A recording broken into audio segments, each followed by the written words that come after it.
and security. We initially had 4 chairpersons, but we ended up today with 3 chairpersons because one of the chairpersons, who is the chairperson of the Portfolio Committee on Justice and Constitutional Development, Honorable Xola Nqola, we got the message from him over the weekend that he's not well. He is down with flu, and in fact, today he is at a doctor. We do know that the kind of flu that we have nowadays, especially around this time, has been very bad. So we tried to make sure that he can join virtually, but he is not in good health at all. So we wish him a speedy recovery. He would have loved to be here, to be part of the panel, to engage with you on the issues before that committee. However, we do have 3 committees, chairpersons, that are with us today. They are the chairperson of the Portfolio Committee on Correctional Services in the National Assembly, Honorable Nqola Nqola. We also have the chairperson of the Select Committee on Security and Justice. In the National Council of Provinces, Honorable Jane Mananiso. And then we do have the chairperson of the Portfolio Committee on Police in the National Assembly, Honorable Anne Cameron. So, as it is our normal way of conducting this program, they will come individually to present to you, give you a holistic overview of the work that they've been doing as committees. And thereafter, once they are done, we'll engage with your good self and field questions from, firstly, the members of the media. We normally start with the members of the media because of their tight deadlines, so that we start with them, we deal with their questions, and we release them to go and file their stories. And thereafter, we have time to deal with the stakeholders. The stakeholders that are here today are stakeholders that are concerned with crime prevention, community safety, and issues of justice. So those are the organizations that fall under those categories, and they will be discussing those issues with the chairpersons that are here. Thank you very much. Without any waste of time, I'm going to first invite the Honorable Chairperson of the Portfolio Committee on Correctional Services in the National Assembly, Honorable Ramolube.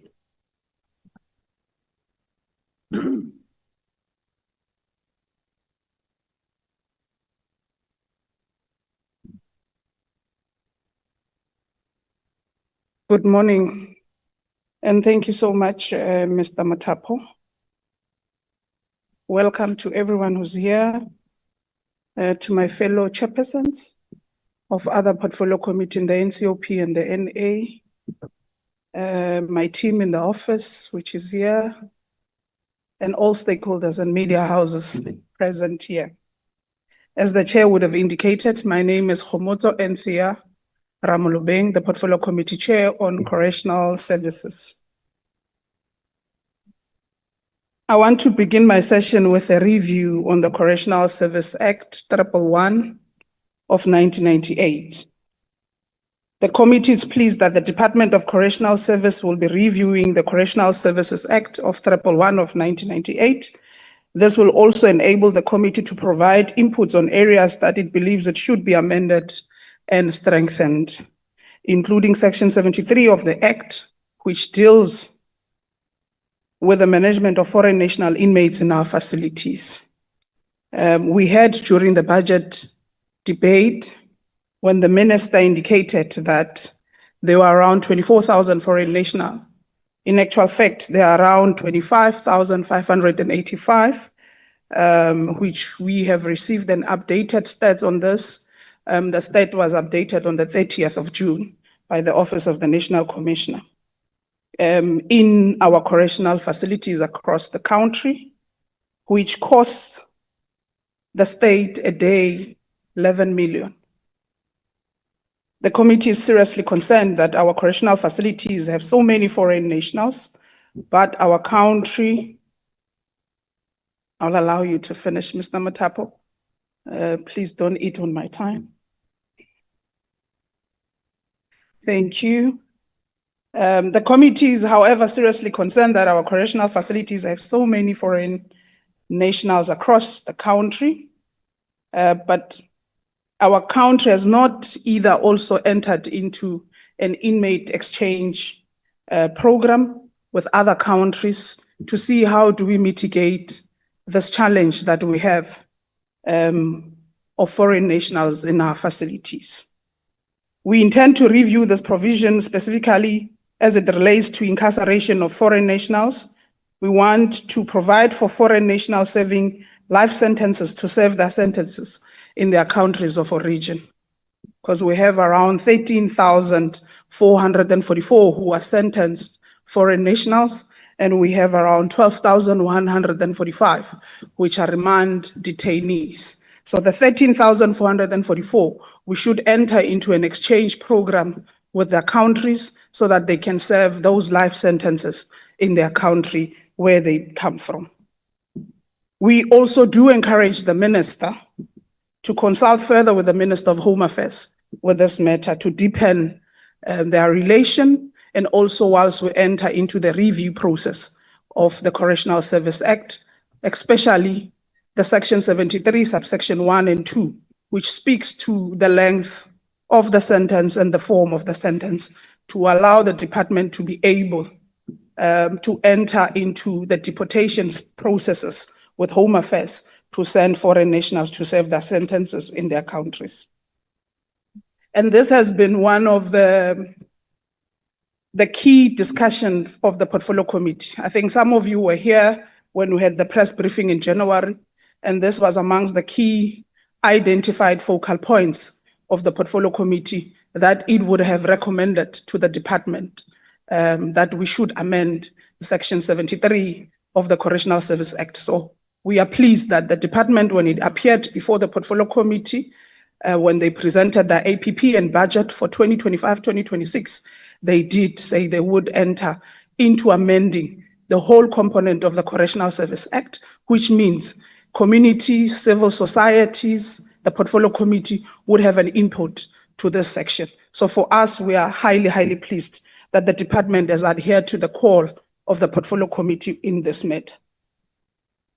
On the issue of remand detainees with bail as less than 1,000 rand to an extent of less than 300 rands, the Department of Correctional Services has a total of 162,954 inmates across all correctional facilities.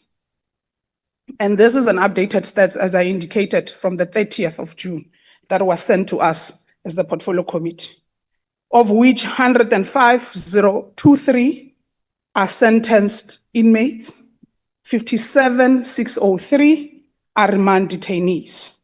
Remand detainees are the biggest contributor to overcrowding in correctional centers.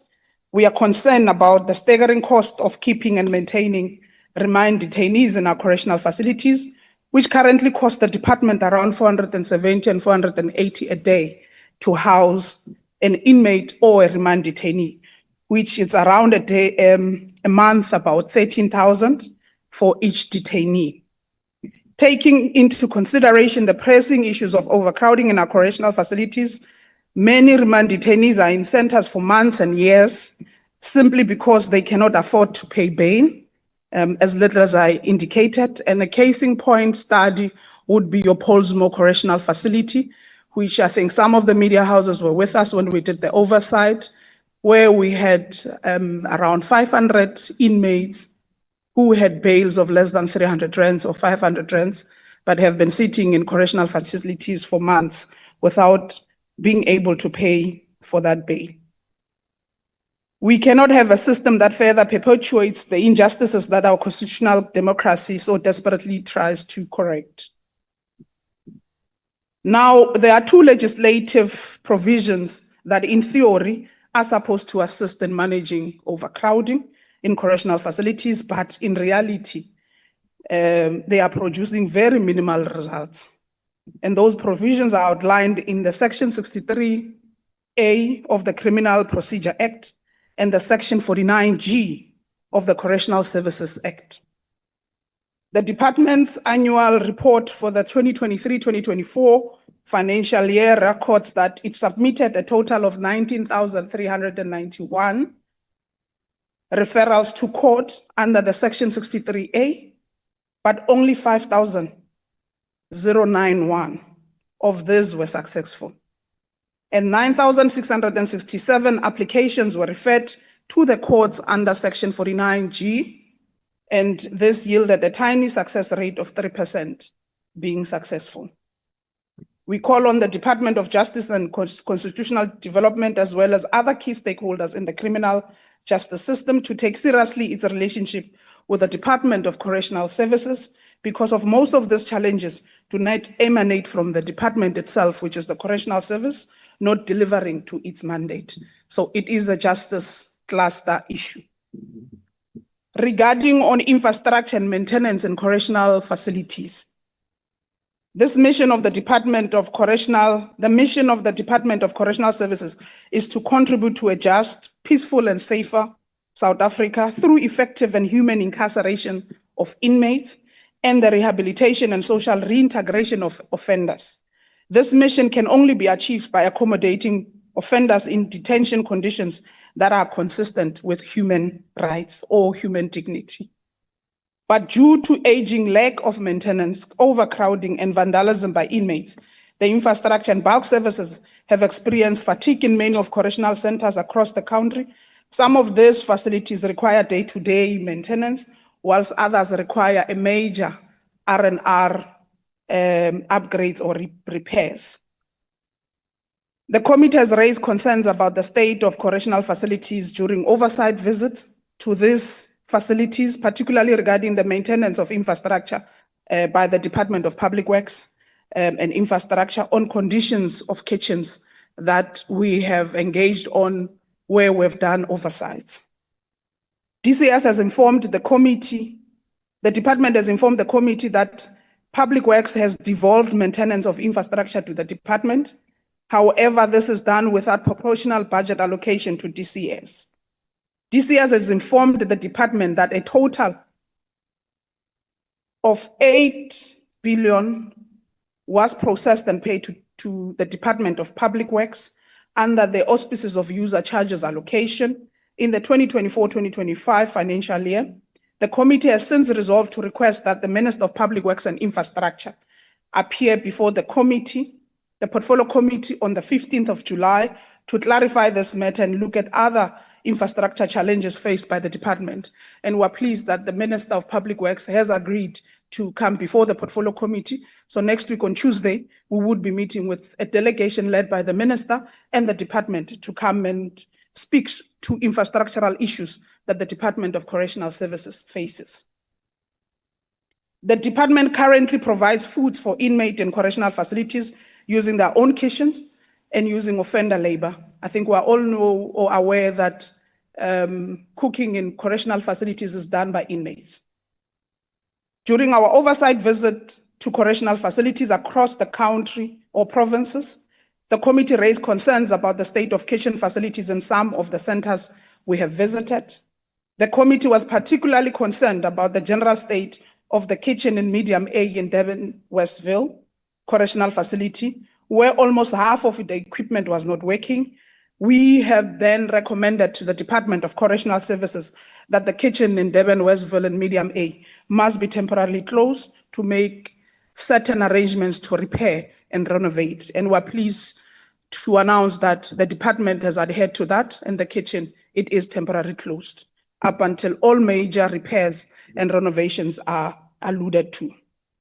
Last year, we also noted that the department temporarily closed kitchens in Modape due to non-compliance and the state of the kitchen that it was in. And we were told in March, when the department appeared before the Portfolio Committee, that the kitchen is now fully functional, which as the portfolio committee were taking addition that amongst those who stay in Gauteng, they would do an unannounced visit to check the state of that kitchen since it has resumed operationals in March. We have recommended to the department that it explore self-sufficient means for immediate infrastructural repairs and make use of offender labor where appropriate under the skills development curriculum. We call on the Department of Public Works as the custodian of all government buildings to take seriously its mandate to repair, refurbish, and maintain critical infrastructural issues that relates to all correctional facilities. And this speaks to the overall total of 243 correctional facilities across the country. On financial management and expenditure control, the Department of Correctional Services has been allocated a budget of 29.2 billion for the current financial year, and this amount is expected to increase to 32 billion in the next 2027-2028 financial year. The committee was also concerned with the projected 1.4 billion overspending in the third quarter of the 2024-2025 financial year. The committee has urged the department to tighten its belt and implement measures to cap expenditure, including placing more emphasis on a self-sufficient and sustainability model and using offender labor to cut costs. The committee also has noted underfunding, particularly in the capital budget, which impacts infrastructure upgrades and maintenance, as well as budget constraints in the information technology branch. Another concern of the committee has been the cost of the department or the privately run correctional centers and whether we have gotten value for money on those. We note the terms of the contracts for the two privately run prison facilities, being Mangaung in the Free State and Kutamas in Tumole in Limpopo, are set to expire in 2026 and 2027, respectively. We welcome the department's decision to take over the two privately run facilities. We must reiterate, though, that the provision of law and order is a key function of any government, and this duty should not be delegated to a private sector. The success of any correctional facility should be judged by its ability to rehabilitate offenders and reduce recidivism rates. So far, private prisons have failed to demonstrate that they are cost-effective, innovative, or produce better results for the rates of recidivism. Although privatization is recognized by legislation, the issue of private-public partnerships, which are triple Ps, facilities remain deeply controversial and requires us to look into the affordability, value for money, and risk allocation for such contracts. If we do not act swiftly in terms of our state of readiness to take over privately run facilities, we risk privatization continuing to consume significant public funds without delivering measurable outcomes in public correctional facilities. In the interest of transparency, accountability, and improved oversight, we look forward to this contract reaching the end of their term, subsequently 2026 and 2027. The last point, which is rehabilitation and social integration. Rehabilitation and social integration remain the core focus of the Department of Correctional Services for the current financial year. Rehabilitation and social reintegration received 2.2 billion, which is 8% of the budget, and 1.2 billion, which is 4%, respectively. The committee has urged the department to ensure that the allocation of these two programs improves. The committee will continue to scrutinize the effectiveness of educational, vocational, and therapeutic programs, including the success rate of inmate reintegration into society and the reduction in recidivism rate. The annual performance plan for 2025-2026 highlights how the department will promote rehabilitation programs by providing long-term occupational skills programs to 90% of offenders who qualify and offering general education and training to 90% of those who are qualifying offenders amongst those initiatives. During a recent presentation on this matter, which was 2 weeks ago when the department appeared before the portfolio committee, we noted that inmates were not taking up this opportunity in large numbers to participate in programs. We urged the department to encourage stronger participation that would benefit both offenders and the department. A greater number of inmates participating in such programs in workshops or agricultural settings, developing skills that assist offenders when they are released from correctional facilities, making social reintegration a more smoother, and at the same time, it will save the department money as they strive for self-sufficiency. So, Mr. Mothapo, that was my last, this was my presentation on observations that the portfolio committee has made to the department since we last appeared before stakeholders and media houses in January on the work that the portfolio committee has been doing. I thank you.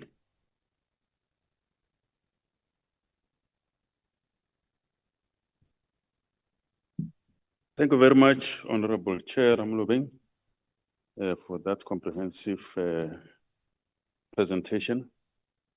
Ladies and gentlemen, may I please call to the podium the Honorable Chairperson of the Select Committee on Security and Justice in the National Council of Provinces, Honorable Mananiso.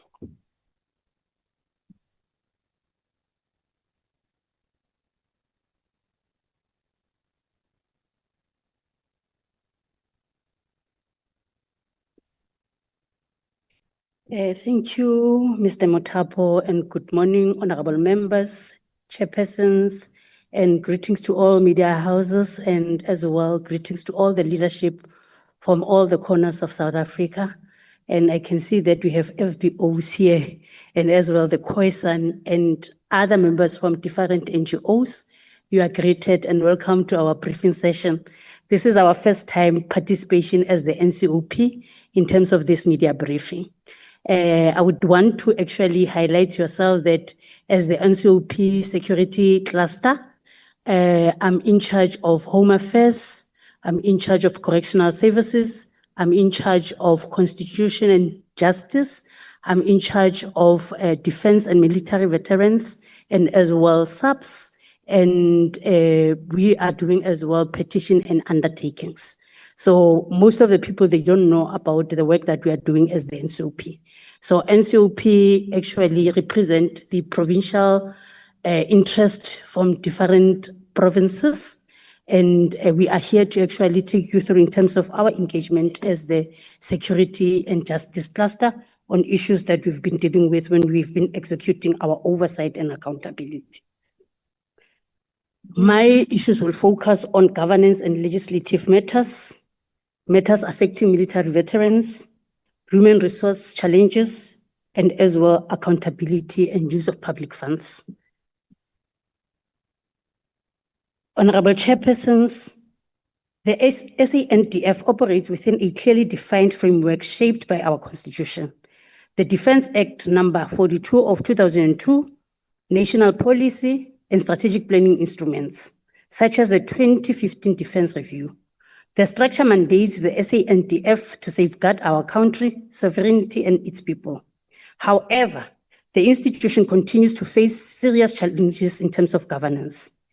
A key concern is the delaying in finalizing the Military Discipline Bill, which is intended to modernize the military justice system and improve internal accountability.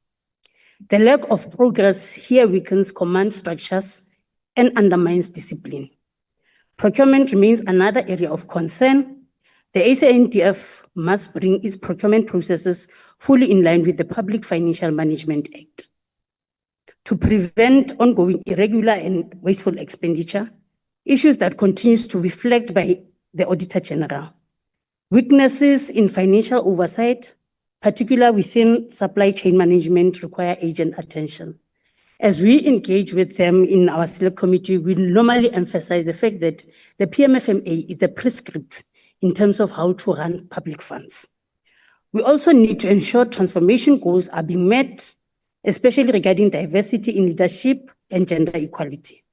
Currently, implementation often lacks alignment with the ambition of the 2015 defense reviews, which impact the SANDF in terms of the readiness and long-term viability. Furthermore, the committee must oversee operations related to border security, internal deployments under Section 201 of the Constitution, and South Africa's commitment in peacekeeping mission abroad.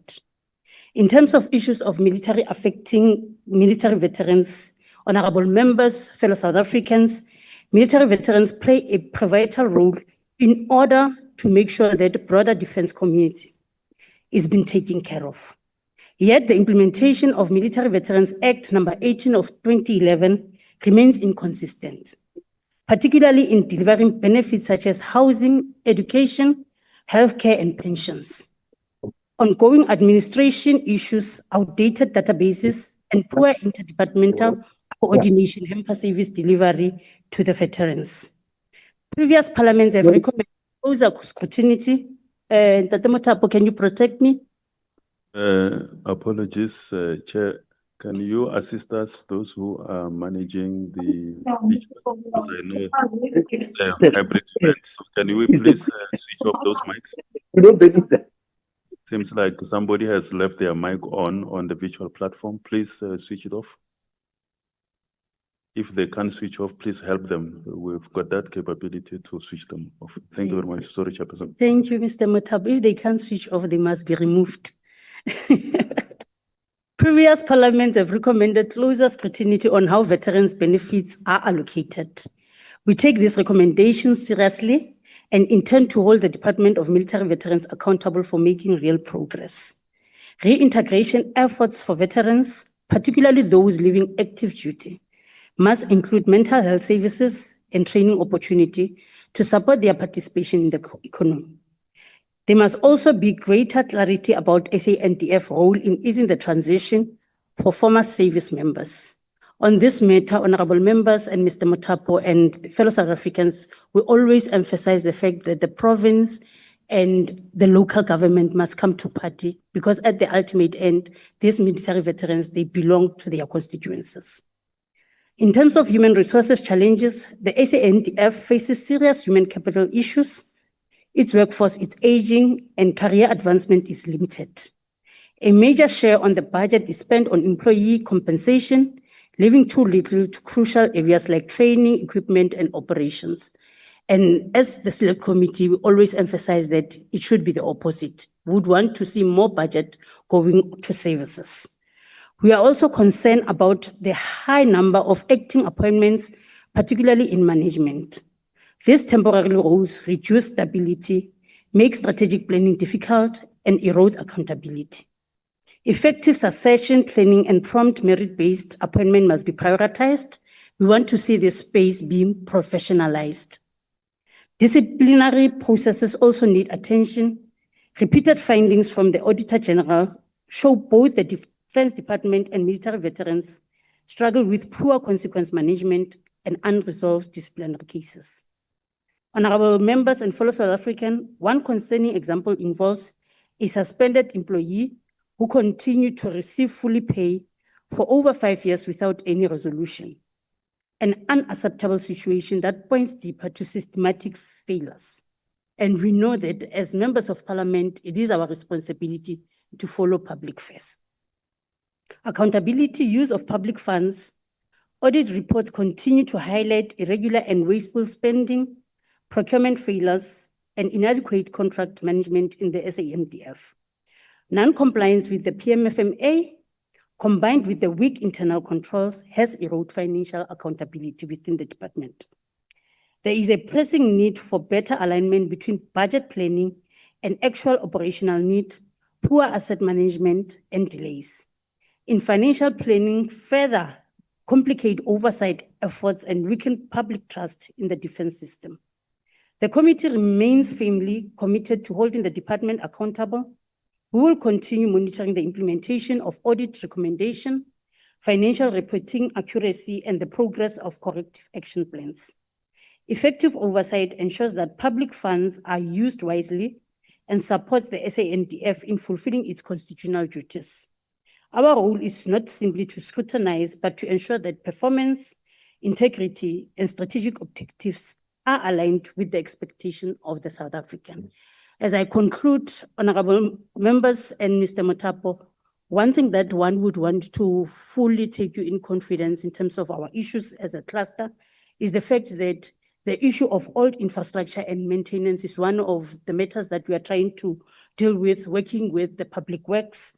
And in some other areas, we got the report that SAPS is actually complying and paying their monthly maintenance with regards to what they owe on the public works.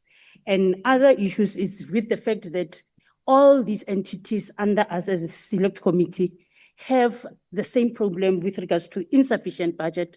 And it's what we are actually pushing as the select committee in terms of lobbying and advocacy, that in our cluster, let all these entities work together before they explore the public-private partnership. They need to ensure that they do proper planning, all of them, and it should be integrated so that they deal with this issue of insufficient budget. And we are getting there because we've been seeing them and having joint meetings with them in terms of dealing with these issues as sister department and as well governance. On other matters, the old ICT system, it's one of the issues that let modernization, digitalization, and automation be fast-tracked because of it will deal with many issues that has to do with lack of proper recording and as well the backlog of cases that are there, some not even registered. But if you have a fully fledged ICT digital system, you would be able to speak to many issues. And we have been advocating as well for funded vacancies to be fully responded to in terms of the fact that we would want the department to ensure that when they open for these vacancies, they must ensure that transformational agendas are being covered. One of our members in our committee has raised the issue that it is not correct in our lifetime that you would only find senior position be filled by people of my color only. So it doesn't represent South African picture. So we are making sure that the transformational agenda is addressed swiftly as we speak to these issues of vacancies. And the cadet program that BMA will be coming with would actually even assist to deal with the issues of the boundaries where we know that we've got issues.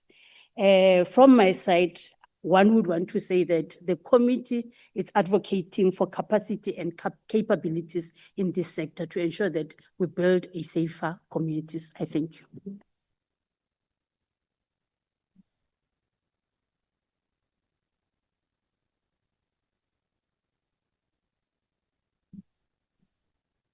Thank you very much, Honorable Chair of the Select Committee on Security and Justice, Honorable Mananiso.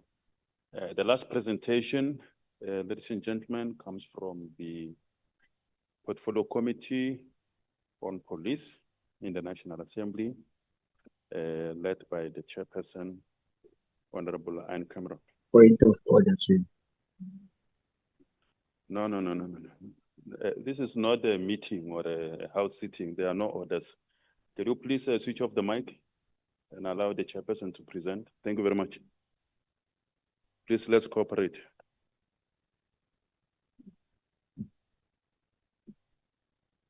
Thank you, Chairperson, Mr. Motapo, everyone here today, to my fellow chairpersons behind me, and the members of the media, many community members that are also here today. Welcome to you.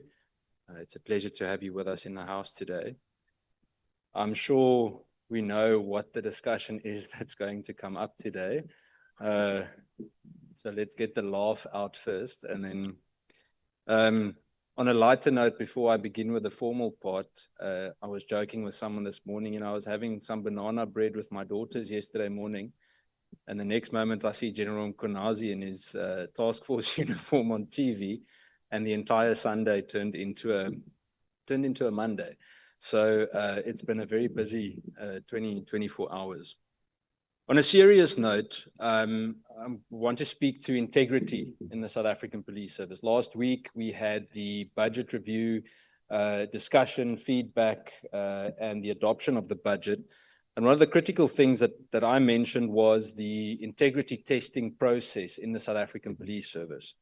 Now, the damning allegations made by the KZN Provincial Commissioner yesterday Lieutenant General Xola Nqola, has placed the necessary focus on the integrity, or rather the lack thereof, in the entire criminal justice system. This is not just an indictment on the South African Police Service or parts of it, it's an indictment on the criminal justice system. If what has been said is true, it explains why the system has not been able to effectively arrest the ever-increasing criminality in the country. The allegations are not only damning to a few individuals, it indicates a whole systematic weakening of the police to enable corruption and to undermine the rule of law. The revelations paint a picture of a very weak system, a very broken system, obviously a corrupt one, corruption riddled in the entire institution of the criminal justice system, and a system that can be manipulated at the whims of a connected few, politically connected or otherwise. In terms of SAPS, it's important to emphasize that they have a constitutional mandate to ensure the safety and security for everyone within the borders of South Africa.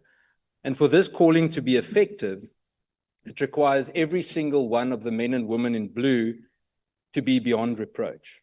And unfortunately, the events of the past 2 to 3 weeks, not only what happened yesterday, indicate something else. And it, in my opinion, has proven that there really is a significant integrity deficit in many, many parts of the South African Police Service. The arrests of senior officers in the crime intelligence environment over the last few weeks for allegations of fraud and corruption, as well as yesterday's revelations, require urgent action from the president. Now, I think it's one thing that many of us can speculate and move from one side to the other, but it's very important to emphasize the role that the president has to play. I'll come back to that now. As the head of state, the president has a responsibility to implement an intensive investigation into the corruption allegations at SAPS to protect and promote the credibility of the service. The committee welcomes, and this is the police committee, the assurance of the president in his latest press release to give the matter due regard upon his return from Brazil, but has urged that this matter be priority number one. Over and above this, the revelations have given credence to the call by the committee for an extensive skills and lifestyle audit. There's not one member of the Police Portfolio Committee that doesn't constantly question the lack of lifestyle audits, and obviously the resolution of Parliament last year that a skills audit must be urgently done. I actually want to go as far as saying we need to go through an entire integrity commission to get to the bottom of the rot in the South African Police Service. In terms of the revelations that have given credence to the call by the committee for these skills and lifestyle audits, starting with all senior management within the South African Police Service, and especially the crime intelligence environment. Every month, as I said, this call is repeated.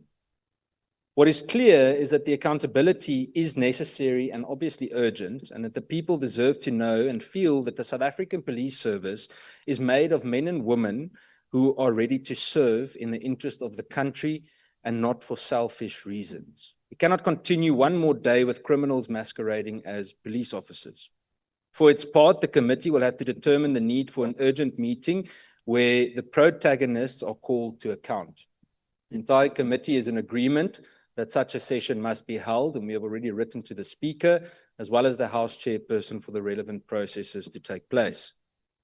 I wrote to the Speaker of the National Assembly yesterday to also ask for an urgent debate on the integrity of the South African Police Service and the implications of the revelations on the credibility and standing of the South African Police Service in the fight against crime. In 2023, you would remember that the minister then, Minister Bheki Cele, stated that 5,000 police officers had been arrested since 2019, and of those, 4,000 were still employed by the South African Police Service. While these numbers might have changed now, probably increased, unfortunately, the continued erosion of integrity is advanced by the nonchalant attitude to consequence management within the South African Police Service. Words without action will allow for lip service to continue, and the lip service assurance on integrity within the South African Police Service. It is high time that both the men and women in blue with an inclination for criminality are fired from the service.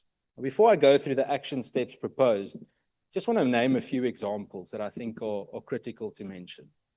Over the past year, the committee has raised several big questions about corruption, about ill-considered appointments, whether in the Hawks or the South African Police Service, people that get promoted that are certainly not beyond reproach. And to this day, in the majority of cases, we never get an answer to clarify. And we have given more than enough opportunity to get clarity on many of the questions that we have asked. And one of the examples that we used over the last few weeks was quite close to here, in the Cape Flats, where at least 4 or 5 specific examples of members that were arrested for drug trafficking, for involvement of selling dockets, of transporting drugs in police vehicles in uniform, are back at the station, and they are expected to provide frontline services. How is that fair to the general public while we know of criminality in the ranks?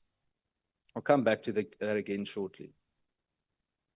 Some of the following immediate solutions could be considered, and this is specifically with regard to the integrity challenges within the South African Police Service. The first one is an appointment of some kind of an ad hoc inquiry or commission with a clear timeline to urgently investigate the allegations. And I must emphasize with this the importance of the dockets that were mentioned yesterday by General Mkhwanazi, that those dockets or the processes regarding them should be frozen until an independent inquiry can be done. I think it is a massive risk to just leave them in the system after what we heard yesterday. The second one, is an external independent body to undertake the lifestyle audits for all senior officers from brigadier and upwards. Why do I say that? There's a massive question about vetting, security clearance, etc., in the senior ranks of the South African Police Service. Very often, 2 things are raised. We've asked questions regarding vetting. We very often hear that there's a backlog with the State Security Agency, and therefore vetting is behind. Now, I want to ask you how it's possible that appointments still get made despite that backlog. Surely we can't allow for someone to enter into a position that they haven't been cleared for and don't have the relevant security clearance if it is a critical need for them to be vetted for such.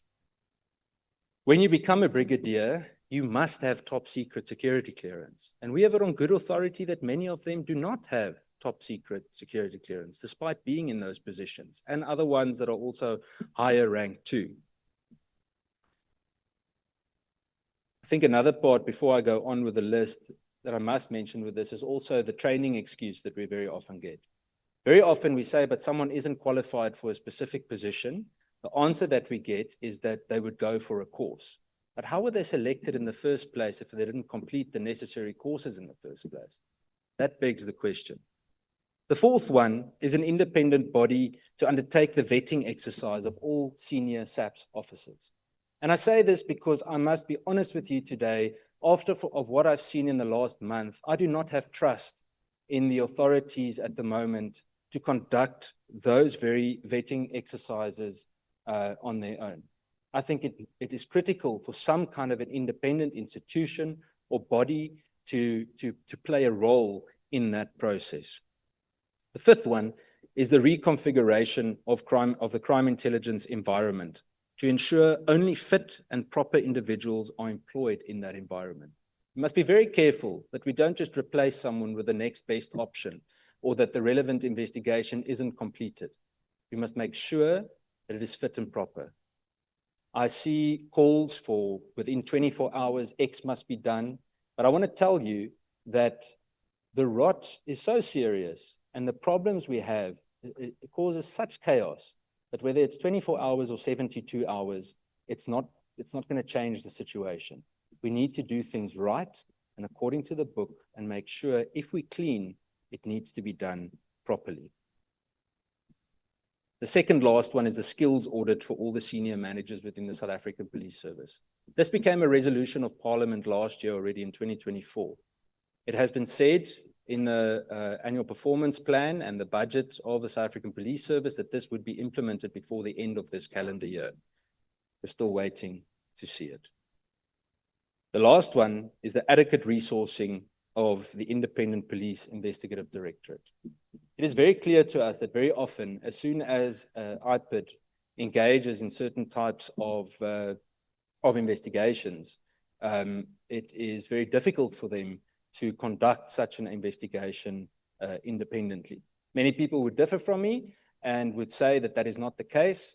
But when you speak to IPID investigators, you realize what the stresses are that they work under. And it's the same with internal anti-corruption investigations in the South African Police Service. We had a very promising visit recently from the Kenyan version of IPID, IPOA, here at Parliament, arranged by APCOF. And it was a phenomenal discussion to see how independent they actually function. Because of their independence, they don't actually report to the same minister as the police, because otherwise, how do they ensure ultimate independence? I think it was a very useful discussion to be had, and we all agreed that that is the direction we need to move in. Unfortunately, little or no substantive response has been given regarding serious matters of criminal and disciplinary misconduct within SAP's ranks and from the highest to the lowest level, as I mentioned earlier. Many of those flagged as being involved in serious offences are still working, some even out on bail after being charged for significant transgressions. If I'm not mistaken, one member was arrested here close to Cape Town Central with just under 1,000 Mandrax tablets. He's back at work again. The Philippi Training Academy is one example of no action. It's a year later since the committee inquired about corruption. Everyone implicated in the corruption at the Philippi Training Academy are still working there, and the Hawks are still inquiring. Then I want to move over to the matter of Mr. Vusimusi Kat Motlala. 8 weeks ago, we started questioning matters of how Mr. Motlala continuously gets accreditation from the Private Security Regulatory Authority despite his past transgressions. Now, you'd remember a few months ago, SARS conducted a raid at Miss Mkize's home, the owner of a well-known soccer club. During that raid, a whole cache of firearms were seized. All of those firearms were registered to a security company belonging to none other than Mr. Kat Motlala. Now, after questioning CIRA about how on earth they continue to allow accreditation, the answer was that they couldn't find a transgression. Now, if it were you or I that kept firearms illegally at a property where they're not registered to be kept and that's not fit and proper for keeping those firearms, we would not only face criminal procedures, but we would obviously have our firearms seized.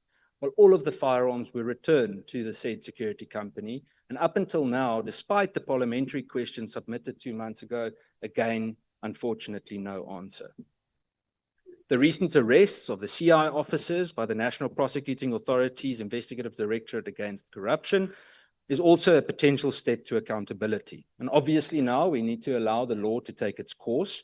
The committee has long advocated for prosecution-led investigations and obviously intelligence-led policing. But for that to happen, we need to clean up the actual intelligence. The potential of this body to assist in also dismantling corruption syndicates must also be protected and promoted, as with all the others. Crime intelligence remains a potent tool to fight organized crime, and the cleaning up of crime intelligence is critical, as it feels like SAPS at the moment is fighting blind. And I use the gang issue all over the country as an example. Let's use Johannesburg, for example. If you speak to many of the anti-gang unit members, and the reason why I keep referring to ground level members is I believe it is the best way to really determine what the reality on the ground is, instead of just waiting for purely a parliamentary report back. They will all tell you that in many of the cases, the informers either don't get paid, or if they don't pay them personally, they don't have intelligence to work on, and they fight blind. Hence the violence that we continue seeing to happen. Then I want to move over to a different topic, and this is the statistics on crime against women and children that you would remember was omitted recently during the crime statistics release. South Africa is facing a serious challenge of gender-based violence and femicide. The omission by SAPS of disaggregated data on crimes against women and children, specifically regarding murder and assault with the intent to cause grievous bodily harm from the fourth quarter crime statistics of 2024-25 financial year is both concerning and totally illogical. The senior leadership of the South African Police Service has promised the committee that policing will be data-driven to ensure that adequate personnel and skills can be deployed to counter the trends. The decision to omit these disaggregated statistics undermines this pledge and puts into question the appetite to really combat the scourge that we speak about. The committee has written to the South African Police Service for reasons behind the mission and is studying the response. The committee will decide if the reasons provided are adequate or require invocation of its powers to summon the relevant officials to give evidence under oath, affirming as provided for the National Assembly rules and the powers and privileges, immunity of Parliament and Provincial Legislatures Act. The omission gives credence to the criticism of the credibility of the crime stats and directly undermines the fight against gender-based violence. We will soon get detailed feedback on data integrity issues with regards to this said data. And I think the latter must just be emphasized that we have received a response and it did indicate serious issues regarding data integrity and data variance on violence against women and children. So there's a massive inquiry needed just regarding that, because it's not just the last quarter's data, it is data from several other quarters too. You will notice on SAPS's website that much of the data that was previously published has since been removed for what I'm told relevant interrogation. Then the gap between arrests and convictions. Operation Nqola has been lauded by the South African Police Service as a highly effective in removing criminals from the streets. In January this year, the minister announced that over 1 million arrests have been made since the inception of this in May 2023. And while this number is laudable, the gap between arrests and convictions continue to be a major Achilles heel for the criminal justice system. We can't praise 1 million arrests if we only have less than 1 or 10% conviction of the 1 million arrests. Then we just have to arrest the same person the next week again. This means that while many individuals are apprehended for the alleged crime, a significant smaller proportion are ultimately found guilty in a court of law. While the committee acknowledges that the South African Police Service cannot combat crime alone, weaknesses within the service must be eradicated to enhance convictions. The strengthening of the detective services to ensure trial-ready dockets is critical because the current ratio of detectives to over 400 dockets is simply not sustainable. Also, the revitalization of forensic science labs to ensure that DNA evidence is produced timeously will enhance responsiveness to the entire system. But most importantly, all of the components of the JCPS cluster must be integrated to close the gap between arrests and convictions. Now, within the next 2 or 3 weeks, we have a session regarding the joint or the integrated justice system, and a lot of money has already been spent on it, and we will hopefully get feedback on what that process is. Because I can tell you now, we've continued with a siloed approach. One department has different strategic goals than the other. We are being counterproductive. The last few matters. The committee welcomed the service enhancement initiative announced by the Minister and the National Commissioner, and it remains hopeful that the initiatives implemented or will be implemented in a reasonable time. Those are the ones that they recently announced. I think it's about 3 weeks ago. Key among the initiatives is the capacitation of both the detectives and crime intelligence units.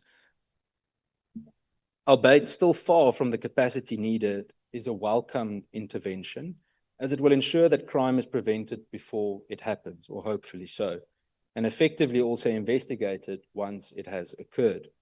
The 4,000 new detectives and 300 new intelligence operatives add the necessary skills and warm bodies to increase the impact of these critical units. The committee has emphasized the call that that number must be increased over time. Also, it's important that the South African Police Service management look at the functionality of 10111. And it was positive to hear the steps towards digitization over the last week, especially through the budget process.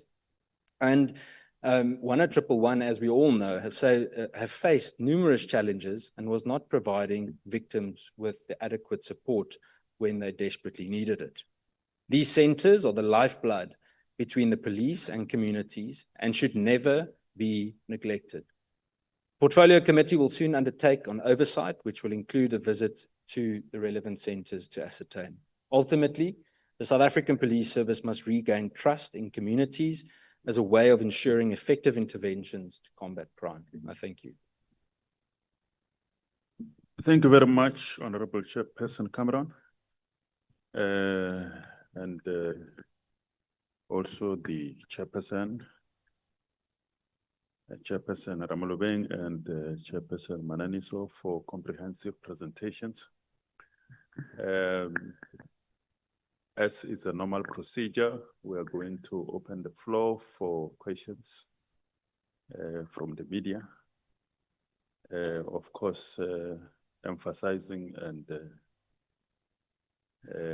stating the obvious that this is not a media briefing of on one issue. It's a media briefing on a wide range of issues from wide range of oversight committees of Parliament. Thank you very much. So we'll take the first batch of questions, and the chairpersons, I think, I hope that all of you are close to the mic, but if it's not, the mic is not comfortable, do it close enough. In your responses, you can still approach the podium. That is your choice. Thank you very much. Questions? Like we said, only the media first, and thereafter we will deal with the stakeholders. You will be the first, and then you will be the second, Lindsay, and then you will be the third, you will be the fourth, and then you will be the fifth, you will be the sixth. Yeah, 6 hands in that order. Hi, Xola Nqola from Independent Media. My question, I've got 2 questions, one for the cluster as a whole. Anyone can just take it. Obviously, we've all been discussing the information that came out yesterday from the KZN Police Commissioner. Just from your side as a cluster, how concerned are you about the accusations that have been made? And obviously, we do know that this will be, the president has been brought to his attention, but just from your side, what concerns do you have regarding the allegations? And then secondly, my questions for Ian Cameron. I recently had an interview with a crime expert from the University of Stellenbosch, Dr. Guy Lamb, who pointed out that since about he said, if we're able to get a handle on firearms, because firearms are the leading weapon used in most violent crimes, you can bring down crime levels. And we saw what happened in the late 90s to 2010, and then crime goes up again. A lot of that has to do with police taking their foot off the accelerator, in a way, not remaining true to dealing with the problems of illegal firearms. And since 2011, there's been a large upswing in the availability of firearms. So just from your side, what efforts being taken to hold police accountable in kind of demolishing firearms and taking them off the streets? Because we've seen in a lot of instances they've often cropped up in numerous cases and not just one. And thank you. That's it from me. Number 2. Thanks, Moloto. Lindsay Dentlinger, Eyewitness News. First to Ms. Ramolobeng. What do you make of the minister's statement last week during the budget vote that maybe the debate on corporal punishment should be revisited to deal with the issue that you spoke about earlier, the overcrowding as a result of remand detainees? And then to Mr. Cameron, sorry. Minister Mqunu has previously denied in your committee having links with Brown Mokgotsi. What do you make of the contradiction then, given what the commissioner said yesterday? And does the committee want to meet with the minister in light of those revelations that were made yesterday? Thank you. Thank you. Three. Thank you, Moloto. My name is Bulelani from the SABC. Just following up on the plan of action, Mr. Cameron, should the minister still be in his position or suspended while that ad hoc committee or commission of inquiry ensues? Given that we read that the latest news is that the General Mkhwanazi has opened a criminal investigation against him. The second question is that what is your view on the accusation that General Mkhwanazi's presser yesterday was bordering on lawlessness and was breaking police protocol, given the view that the very people that he accuses would have been the people that would have to report these allegations to, so they could have sat on those things. So the argument being that this presser would have been seen as a whistleblower. And the last question, I'm not sure whether, would you be able to summon the report that seems to confirm that there is an organized crime syndicate that's operating in Gauteng when you have that meeting, urgent meeting with the committee, given that amongst other issues, it says that there are 7 MPs that are part of this syndicate amongst other issues. Thank you. 4. Thank you. Thank you, Moloto. Jason Felix, News 24. I'm partly covered by what Bulelani had asked, but I have one question for Mr. Cameron, and it's just on the way forward or the course of action. There's been a suggestion of a commission of inquiry or some sort of investigation beyond a police level. Who should lead that investigation? Should it be a parliamentary investigation or parliamentary ad hoc committee or parliamentary commission of inquiry? And I'm asking this because ultimately these are criminal matters, and according to the constitution, at least, the SAPS is the only institution that is allowed to investigate criminality, even if it is itself. When we have a situation where a commissioner accuses his political principle of corruption and of having gang links. And then just a question to the chairperson on correctional services. There's been a suggestion by the Minister of Correctional Services that we should bring back corporal punishment to I think his words was to reset law and order, especially in prisons and schooling system. What's your view on that? Thank you. It's Xola Nqola from Newsroom Africa. It's for Mr. Ian Cameron. In January this year, you reported to Parliament, you noted the closing of the political killings unit and that it was condemned, but it was an opportunity to look at the resourcing within SAPS. Does the committee support a return of the political killings unit? And then the other one, following yesterday's banana bread with your girls, under whose authority did Lieutenant General Nhlanhla Mkhwanazi appear in army fatigues alongside masked members with carrying rifles? All right, that was 5. And then 6. Good morning. My name is Mzi from Workers World. My question, in fact, I've been covered by the previous speakers, but my question is for the entire cluster.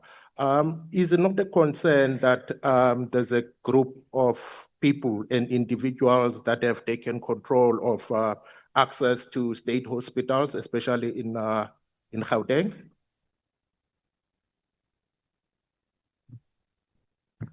All right, those were the 6 hands. Thank you very much. I don't see any other additional hands from the media, members of the media. Thank you. There is one virtually from the media. Okay. Good morning. There's one from Elna from Ground Up. What is the current state of the medical parole system, and why are the numbers of approved inmates so low? Thank you. I think that question will be directed at Chairperson Ramolobeng and Chairperson Mananiso. Thank you very much. Can we start with Chairperson Ramolobeng? The response. Yeah, it's your choice. Yeah. Thank you so much. Whatever you're comfortable with. Thank you so much, Mr. Matapo. And thank you so much to the media houses for the questions or clarities that you would have sought. On the parole status, why the number of approval are so low, I think it would be best suited for us to send that query or request to the office of the minister or to the executive, because of the approval of parole lies within his jurisdiction. The NCC does its own process of receiving profiles, and after receiving profiles, they then make a recommendation that goes to the minister, whom, based on that recommendation, it's within his prerogative whether to take the recommendation that the NCC has made or to decline it.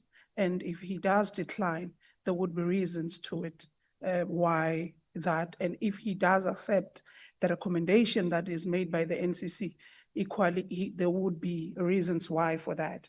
And I think on the budget speech debate last week, the minister would have alluded to this effect. So I think that question would entirely lie on him, on why the approval is so low. I think he made mention about 5 that have been approved, but that clarity, I think, should go straight to him on that basis. And on corporal punishment, a very tricky one. I would want to base a history, Motapo, if I'm allowed, that there have been sequence of events that led to abolishing corporal punishment. And this sequence of events dates from 1997. Largely, it was legal practitioners, or there was a legal milestone in trying to abolish corporal punishment. So it's not something that comes from now. And it's rooted on the basis of Section 10 of the Constitution and Section 28, which speaks to human dignity or human rights and causing any bodily harm to kids or to anyone. What is our view as the Portfolio Committee, or my view? I believe it's in the best interest of whoever's in the executive or whoever's in the government to abide by the Constitution of the country. Why has the minister taken a step to say we should perhaps open debates on corporal punishment? We are yet to be taken into confidence, as well as the Portfolio Committee. And I can assure you that tomorrow we do have a Portfolio Committee of Correctional Service from 9:30, and we would probe the minister on what made, why did he make those assertions and what informs them, so that he takes us through that. But what lies with our views across, and I think part of the members of the Portfolio Committee equally have been seized with such questions from media houses. And what we relay, it's our opinions, but it's not a view of the Portfolio Committee. There are other measures that we can try to deal with or come up with alternatively that must deal with overcrowding outside of corporal punishment, especially of those that have less fines or less crimes, that leads to them having a bail of less than 300 rands. And some of this, perhaps we could start a debate or discussion on community service. Those who have less crimes, petty crimes, why not invite them? Or there must be stringent measures to say they must do community service. Community service, cleaning up the streets, our schools, churches, put on more rehabilitative outlined programs that talks to the current challenges we are facing. Issues of overcrowding outside of what you need to introduce. There's an issue of foreign nationals that by introducing this new amendment of the legislation, especially focusing on the Section 73, subsection A and B, on foreign nationals, those who are sentenced around 13,000 rands, if there is that inmate exchange between the executive and other countries on that exchange program, it alleviates around 13,000 foreign nationals that are sentenced to go serve those life sentences in their countries. in dealing with bail issues of less than 300 rands. I've spoken to the form of community services or matter with the justice, especially for awaiting trials that have been awaiting to see a day in court for more than a year or 2 years. The justice system must come into play to try and mitigate the referrals that are made under the 63A and 49G. We have invited the Minister of Justice to come and unpack on that for us. We are just waiting a day from her side and her department, when will they appear before the portfolio committee, to be able to take through the portfolio committee on that instance. Because of that number as well, around 19,000, if it gets to be looked into and taken into, it can also try to ease the tension of overcrowding. State patients that are incarcerated or are remanded in correctional facilities, the Department of Health needs to look into that matter. If you deal with it and they go to where they are supposed to be, it equally speaks to alleviating overcrowding in correctional facilities. So there are a number of matters. These are some that I'm highlighting. There are a number of core issues that are hampering on overcrowding in correctional facilities, but it does not need us to reinvent the wheel of introducing corporal punishment. We need to talk to the current challenges and try to remedy the situation. But you can't say when you're facing this challenge, not deal with it and go and try to introduce something that in its totality needs to go through the legislation. Because if you are saying we must reintroduce it, what happens to schools? Are we saying we must equally reintroduce a corporal punishment to schools, which the Bella Act speaks against? So it's something that we have taken a decision that it's not before the portfolio committee tomorrow, but when the minister comes in and speaks to the remedial action on findings that the AG has highlighted with regards to the department, before he takes us through that, he should be able to take through the portfolio committee what informed this insertion and what is the rationale behind this thinking of reintroducing corporal punishment, because of it has mixed messages and it sends a wrong impression outside. Thank you. Thank you very much, Chairperson Mananiso. Thank you, Mr. Matapo. I would respond to two questions. One is from the first speaker. I think with regards to issues of allegations of yesterday, for us as the Select Committee, it is a grave concern. However, we hope that the President will swiftly respond to that issue as it comes back. That's what I can say. And all of us, we do believe that lawlessness in the sector must be dealt with. That's one thing that I can confirm to you by our portfolio committee or the Select Committee. With regards to the issue that is happening on matters of foreigners using the state hospitals, one can just say that as the chairperson of the Select Committee, any remedy or response that seeks to address challenges that we are facing as a country, if it's not done within the confinements of the law, it is reactionary. So I think whatever that is happening, it actually calls to us as a cluster to move speedily in terms of how do we do our work. As I said when I was making my comments, I said that we are actually advocating that we need to work on an integrated approach that is multi-sectoral and as well that speaks to the ecosystem of governance. So there's a need that all of us as this particular cluster, we need to address that matter with agent it deserves. But anything that happens outside what we know as the law in South Africa is reactionary. Thank you. Thank you very much. Chairperson Cameron, you might need to approach the podium because there is a big screen that is going to obstruct you where you are sitting. Thank you. Yeah, he's got a lot to account to. Luckily, I'm not wearing my camos today.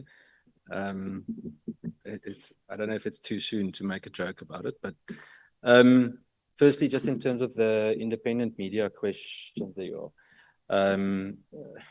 No, it's extremely concerning. In essence, it means that it's totally captured.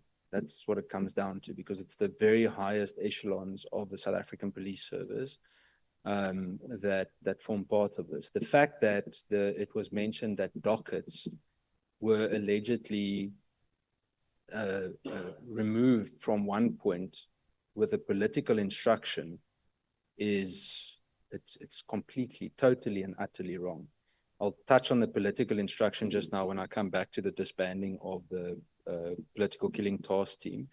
In terms of Dr. Guy Lamb's comment, there's quite a bit of truth in it, obviously. I mean, illicit firearms are, in my opinion, totally out of control. If you go and read the latest reports by the Global Initiative Against Transnational Organized Crime, you would note the last circular that I read, it was far over 3 million illicit firearms being circulated in the SADC region, which is remarkable. Now, obviously, dynamics in each country is different, so we can't compare it exactly with each other, but it gives you an idea of how big the problem is. I mean, if you look at the shooting that happened last week in Mitchell's Plain, the question keeps coming up, where do the firearms come from? And we've very, very often seen, and this leads to the question regarding police safeguarding of firearm, that unfortunately many of the firearms seized end up back on the street, and they end up seizing the same one again. Just a few months ago, there was a specific case of, I think it was Cape Town Flying Squad, but I don't have it in front of me now, where I think they seized a firearm somewhere in the Cape Flats that had previously been handed into a SAP 13 store at another station just a few months back. So no, that's also part, I think, of the integrity issue. I think what needs to be considered there as a potential solution in terms of firearm destruction, there's this whole the holy grail of we can't destroy it too soon because it needs to be linked to something. But in the majority of cases, many of these firearms that are seized aren't necessarily linked. So why are we storing firearms not linked to a case for longer than 5 or 10 years? And people can argue, yes, but whatever case comes in. But essentially, if you go and visit some of these stations, as we've done with Oversight, there are thousands upon thousands of firearms at certain stations. It poses major security risks. And so I hope that colors in your question. Then the Eyewitness News question, the Brown Mkhatsi affiliation or potential affiliation will definitely be part of the briefing with the committee. So there's no doubt that will happen. I went and watched the clips again after yesterday, and it's spot on. That's exactly what was said. There is no affiliation. So the minister would need to account for that. We need to have that discussion.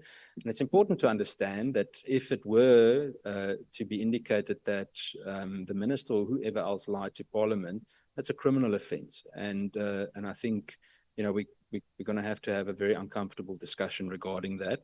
Then just in terms of the committee meeting with the minister, absolutely.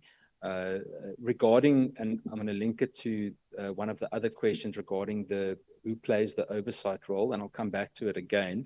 But that's one of the reasons we also wrote to the Speaker. The fact that, as one of the chairs also said, that the President is also involved brings a whole set of different dynamics or potential dynamics. So I actually think, and we'll wait for the feedback from the House Chairperson as well as the Speaker, because there could be a broader parliamentary involvement than only the Portfolio Committee. The Select Committee, for example, can play a significant role. So there are quite a few remedies to our disposal. We should have an answer later today.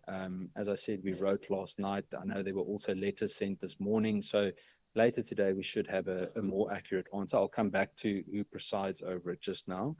Then just in terms of the SABC question, should the minister be suspended? Well, let's look at it from a policing point of view. If a police member has in any way allegedly performed some kind of misconduct, there's usually suspension. Many people always explain it as though it's punitive to that police member, but that's not the reasoning behind it. The reasoning is to protect the integrity of the institution, one, and two, of the investigation. Now, if any preliminary investigation indicates any form of political influence from anywhere in the ministry, suspension should be considered. And that is to protect the integrity of the institution and the integrity of the investigation. And that counts for everyone that is potentially implicated. It was then also bordering on lawlessness. That comment broke protocol. So this, to me, I believe in the rule of law, and I believe in due process needing to be followed. And I keep on going back and forth in my mind, because what yesterday showed me was a massive frustration with the fact that action is never taken or hardly ever taken. And my question is that if General Nqola simply went and opened a case, can any of us comfortably say that that would have been investigated? And unfortunately, I can't say that. Now, should we not follow due process or not allow the rule of law to prevail? No, we have to, because we've got to set a higher standard in how we conduct ourselves. But with the frustration with the criminal justice system, it really has become apparent that it seems that you have to every time kick up a fuss or fight for something to actually change. And that leads me to the question regarding the summoning the actual report mentioned by the PC. Absolutely. As much as we can possibly get our hands on, we will. Obviously, again, if something is sub judice, we don't want to influence the criminal procedure in any way. But in terms of us understanding the dynamics of this thing, we have to. It's a totally unprecedented moment. I don't know about you, but I've never seen something like this happen. And yeah, we'll have to do everything we can to understand every detail. I just want to jump to a question in terms of whose authority acted on the Newsroom Africa question, and then also the closing of the political killings task team. Under whose authority? According to me, he made it clear yesterday that the National Commissioner knew of the press conference that he was holding. So I understood that it would be under the authority. I don't know if he granted every single piece of what was said, but he knew there was a press conference. Where General Nqola, in my opinion, is 100% correct, is he does not answer to the minister in terms of the command structure. He answers to the National Commissioner. And I want to make this very, very clear, because over the years, we've seen politicians become generals and all sorts of very interesting appointments as national commissioners. And I think it's blurred the lines, where even after politicians that didn't come through the ranks remain generals, it creates confusion as to the actual command structure of the South African Police Service. No minister or political appointment in the ministry or any other political office for that matter has operational say over the South African Police Service.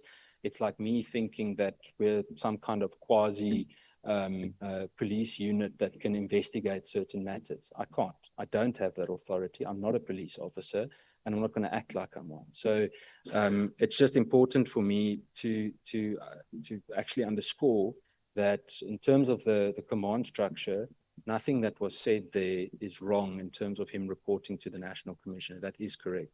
That leads me to the question about the political killings task team. The instruction was given, you'd remember a few months ago, that it must be dismantled. There were several discussions about it. I know it was moved to the Deputy National Commissioner. We've all heard what was said. The explanation that was given to the Police Portfolio Committee was that why should we have a special task team while there are so many other different kinds of serious crime? Why is this special? Why can't it just be investigated as crime in general? That's one of the explanations that we got. Yeah, do I approve of it? I would like to first actually see the evidence of what General Nqola said yesterday about how well it performed. Now, when we previously asked the question, we saw a lot of explanation of how well they did perform and successes that they got. But at the same time, there are many people that spoke out about the abuse by that specific unit and things that they did wrong. To be honest with you, sometimes it feels like I'm watching tennis as the implications and allegations come in that I don't know who to believe anymore. So during this inquiry process, we would need to see what that evidence is to understand better about it. If I'm not mistaken, there's a specific murder sentencing happening today that was due to a case that was investigated by the political killings task team, and that person is being sentenced today, if I'm not mistaken. I'll check the detail shortly. The last 2 or 3 questions, in terms of, Jason, your question of the who runs the process, that's part of the advice that we will hopefully also get from Parliament. In terms of the committee, we will definitely engage in that discussion with the minister and the said persons. There's no doubt that we will go ahead with that. And who would preside? Well, I think if there's a commission, an urgent commission or ad hoc commission of some kind, I think it would be important that it is an ex-judge or an independent individual of that kind that needs to preside over it. I know there was a meeting this morning with certain officials at Parliament. It was during this media briefing regarding certain processes and remedies to our disposal. So we'll communicate on that as soon as we can. To me, it is critical that we have an independent kind of authority or person that can preside over this process. I don't have the trust, unfortunately, that internally it will be done fairly and without interference. Then I think that's it. The firearms, I got it, unless there are more questions about it, but yeah, thank you. Thank you very much, Honorable Cameron. Members of the media, any other questions? Know that there's one question of each one that was forwarded to me and is directed at the Honorable Chairperson of Correctional Services in the National Assembly. There have been repeated calls for amendments to parole legislation following instances of parolees who have been arrested for reoffending. Any plans to put pressure on the minister to finalize this process immediately? That is one question. Zalin? Hi, Moloto Zalin from SABC. I'd like to hear from Mr. Cameron. Did you reach out to the minister yesterday? And do you think that there's reason for General Mkhwanazi to fear for his life? Question, thank you. Any other question from the media? Okay, we will answer those questions and then we'll close the part on media engagement. Thank you very much. Maybe start with the Honorable Cameron.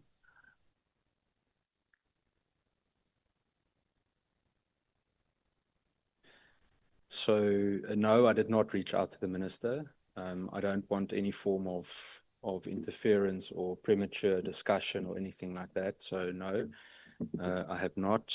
I know, and then just in terms of the second one, I think General Mkhwanazi is likely aware of any potential risk regarding what happened yesterday. I know he's got a very competent team from what I saw during our oversight a few months ago in KZN that also assist in the relevant protection. And I also think he is quite capable of also defending or looking after himself. One thing that I forgot to mention earlier was the question regarding the uniform, the camos and the balaclavas, the masks that they were wearing.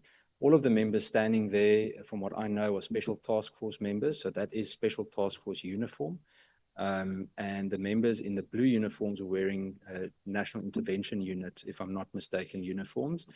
In terms of his uniform, in terms of any form of regulation, there's nothing wrong with him wearing that. I understand the questions regarding optics, but he earned that uniform, and it's well known in police circles that once you've earned it, no one can take it away from you. And especially regarding the Special Task Force, I think it is an absolutely honorary position to be in, to be able to even get close to that uniform.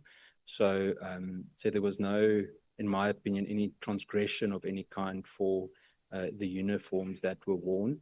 I think the debate of what statement was being made by wearing certain uniforms would be a whole other debate. So, yeah. Thank you very much, Honorable Cameron. Honorable Ramolobeng. Thank you so much, Mr. Matapo, and for the questions. On, I think mine is one, I would equally like to also, I think I forgot to also report on the medical parole outside of the parole process that I would have responded to a journalist that would have asked on the virtual platform.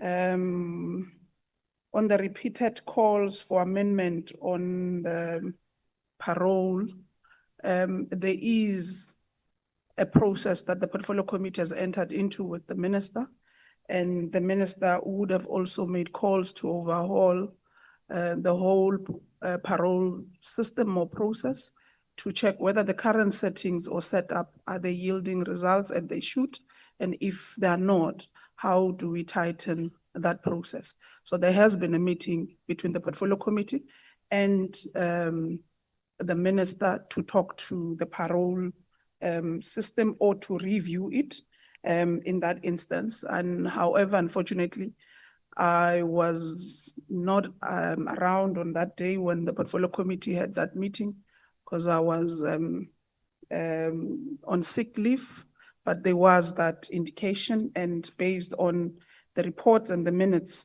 there is an agreement to review the process, especially towards 2025 in September, ultimately to 2027, to see if the current system of parole is yielding results, and if it is, if it's not, how do we remedy the situation? So there is pressure that the portfolio committee is putting to the minister, but however, equally, the minister has made that undertaking himself after he has inherited the bulk of profiles that he would have received. So this became a mutual undertaking between the portfolio committee and the minister in this instance. And based on the medical parole, which was the question that was asked, the medical parole for lifers between the 3rd of July, 2024 to the 25th of July, which is 2025, this year. And this is for lifers. A total applications which were received were 16. And amongst those 16, only 3 were approved or considered. And 13 of those were not approved. And this is a consideration again that is before the minister. So the Medical Parole Board would make a recommendation, the same as the NCC in this instance, and submit their recommendation to the minister. Then the minister either approves or does not approve. So in this instances for lifers, it was 13 and 3 of those have been approved. And medical parole for those who are not serving as lifers, which are offenders, the 1st of April, 2024 to the 31st March 2025, a total of 29 medical parole applications were received, which were done by the Correctional Supervision and Parole Board, and 29 of those which were received, 23 were approved, which 6 were not approved. So I think for much more detailed report for those who would require it, we can provide that. Raja would assist in providing that detailed report, which I was reading, or you can seek that through also the office of the minister. I think they would have much more detailed one because they would be receiving them from time to time from the medical board, Parole Board, equally from the NCC. So those were the questions. The medical aid one, Mr. Matapo, it was the one that I didn't answer the first time on the first set of questions. Thank you. Thank you very much, Honorable Chairpersons and members of the media for the questions and for comprehensive responses. So this brings to a close the first part of this engagement of relating to the media engagement. And if the media wishes to leave the room, you are free to do so, to go and file your stories and so on and so forth. So we would like, then the second part is that of a stakeholder engagement. And we thank sincerely various organizations, civil society organizations, NGOs, all the sectors that are represented who have got interest in crime prevention issues, safety and security, justice and constitutional development, and correctional services. And I know that there are a lot of questions that will be coming, but I would like to advise that if questions have already been asked in the first part of this engagement, you don't need to repeat those questions. And secondly, that we confine ourselves to the issues of crime prevention, safety and security, justice and constitutional matters, and correctional services. Other issues, you know that we engage with you every second week. There will be issues of education, will be issues of health, there will be issues, you know, of digital and all those issues. So we'll deal with them and we'll dedicate a special time for that. So I'm going to take the first. Yeah. Let me start from this side. I'm just going to allocate you the numbers and then you will follow that particular number. And then when you ask question, you just give your name and the organization that you are representing. Thank you very much. Just keep your hands up until I have allocated you the number and we'll follow those numbers. You will be the first one. Yes, and then you take it down. You'll be the second. You'll be the fourth there. You'll be the third. Yes. You'll be the third and then you will be the fourth. And then this side, so this side we are done. And then this side, when this you will be the fifth. Are you the fifth? Fifth, five, yeah. And then you will be the sixth. And then the next row, you'll be the seventh, 8, 9, 10, 11, 12, 13, 14, 15, 16. So you will be 17, 18. So you'll be the last one. So because as we can see, there are many hands that have gone up, which we appreciate. We'll ask that just in less than 2 minutes, ask the question so that the chairpersons can be able to put those questions down and respond to them. Please, let's not make a long commentary. Let's just ask a question and then we give the next one an opportunity. So that way we'll be done. Otherwise, if we give commentary and so on, we're going to finish here at midnight. Okay? So in that order, please, let's 1 minute question and then you give the next one the opportunity to do so in that order. Thank you. Good morning, everyone. My name is Xola Nqola. I'm the National Deputy Chairperson of Civil Society and Media Coalition. I had so many questions, but they are covered with the media. But my serious question is to Mr. Cameron. Given the last time I saw you, the first time you were with the Minister Peggy and you were very vocal on crime. Now in the Western Cape, a lot of crime has happened. There's so much mass killings. We are all sitting, I live in Woodstock, which is a very safer area. But when I look in the Cape Flats, every time I open my phone or news, there is a mass killing just happened. So you as a committee, what are you doing to intervene in this situation? Because it cannot go on, because it is a disaster. We look at it, even people from outside my province end up asking me, what are you doing as civil society? So my question is, what have you done as the chairperson? Because you seem to be very vocal in that moment, that time. But now we don't, when you're in parliament, we don't see that vocal anymore. Can that be clarified? Thank you. Thank you very much. I was actually timing you. You were about to exceed 1 minute. Thank you for that discipline. The next one. Damaris Kiewitz from the University of the Western Cape. 2 questions. The military veterans, are everyone included in the military veterans, or is it just the MK that is still reaping the benefits of the military veterans? Then crime intelligence, Mr. Cameron, serious challenge in the Western Cape.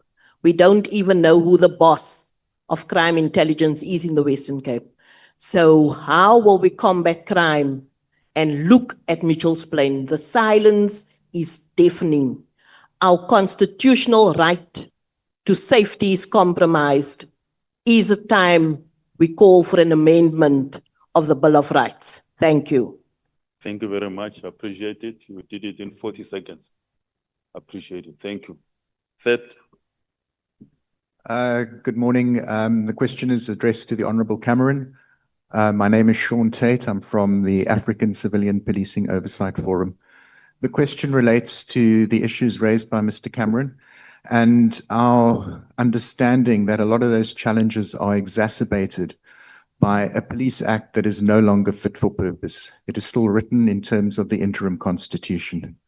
We know that from the legacy report, a new police act is a priority. And the question is whether this is being addressed by the committee. When the amendment was first tabled, there were significant gaps.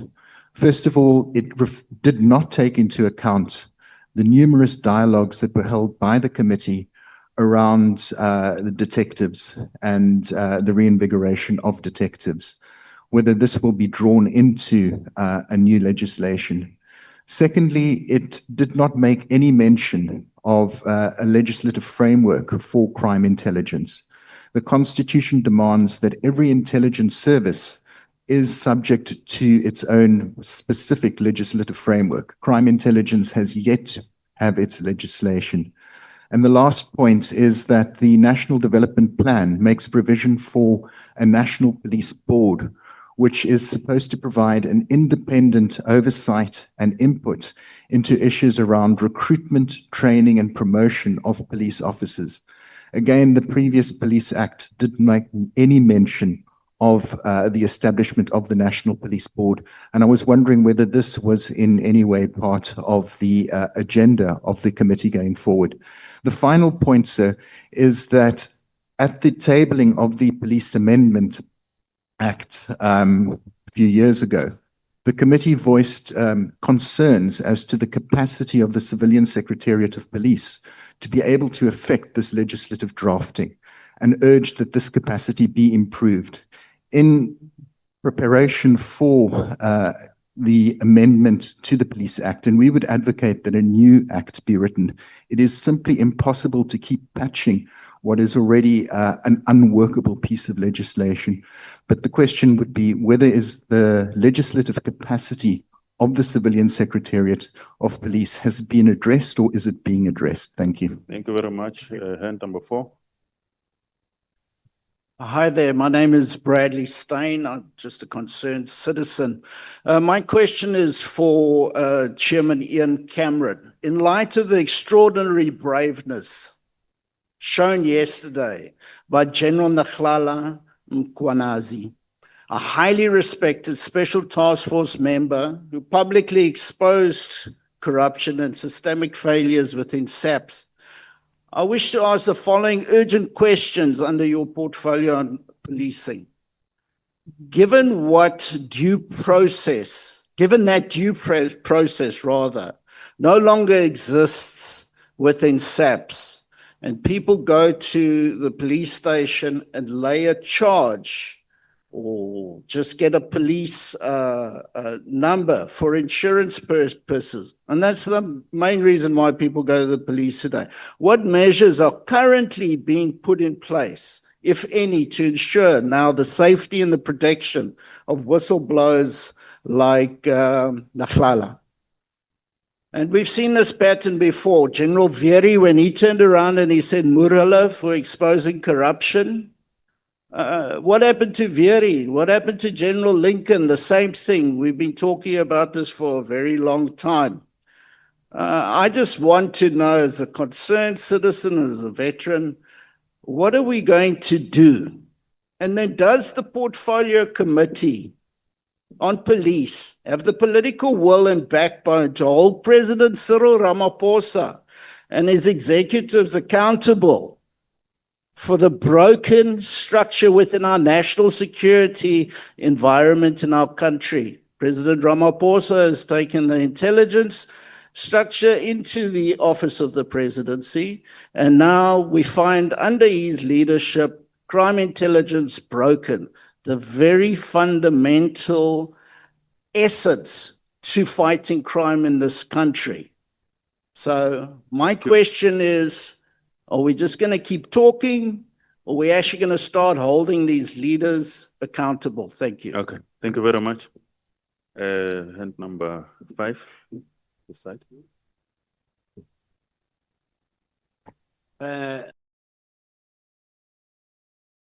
President of African Religious and Traditional Leaders Council, to Mr. Cameron and to Correctional Service.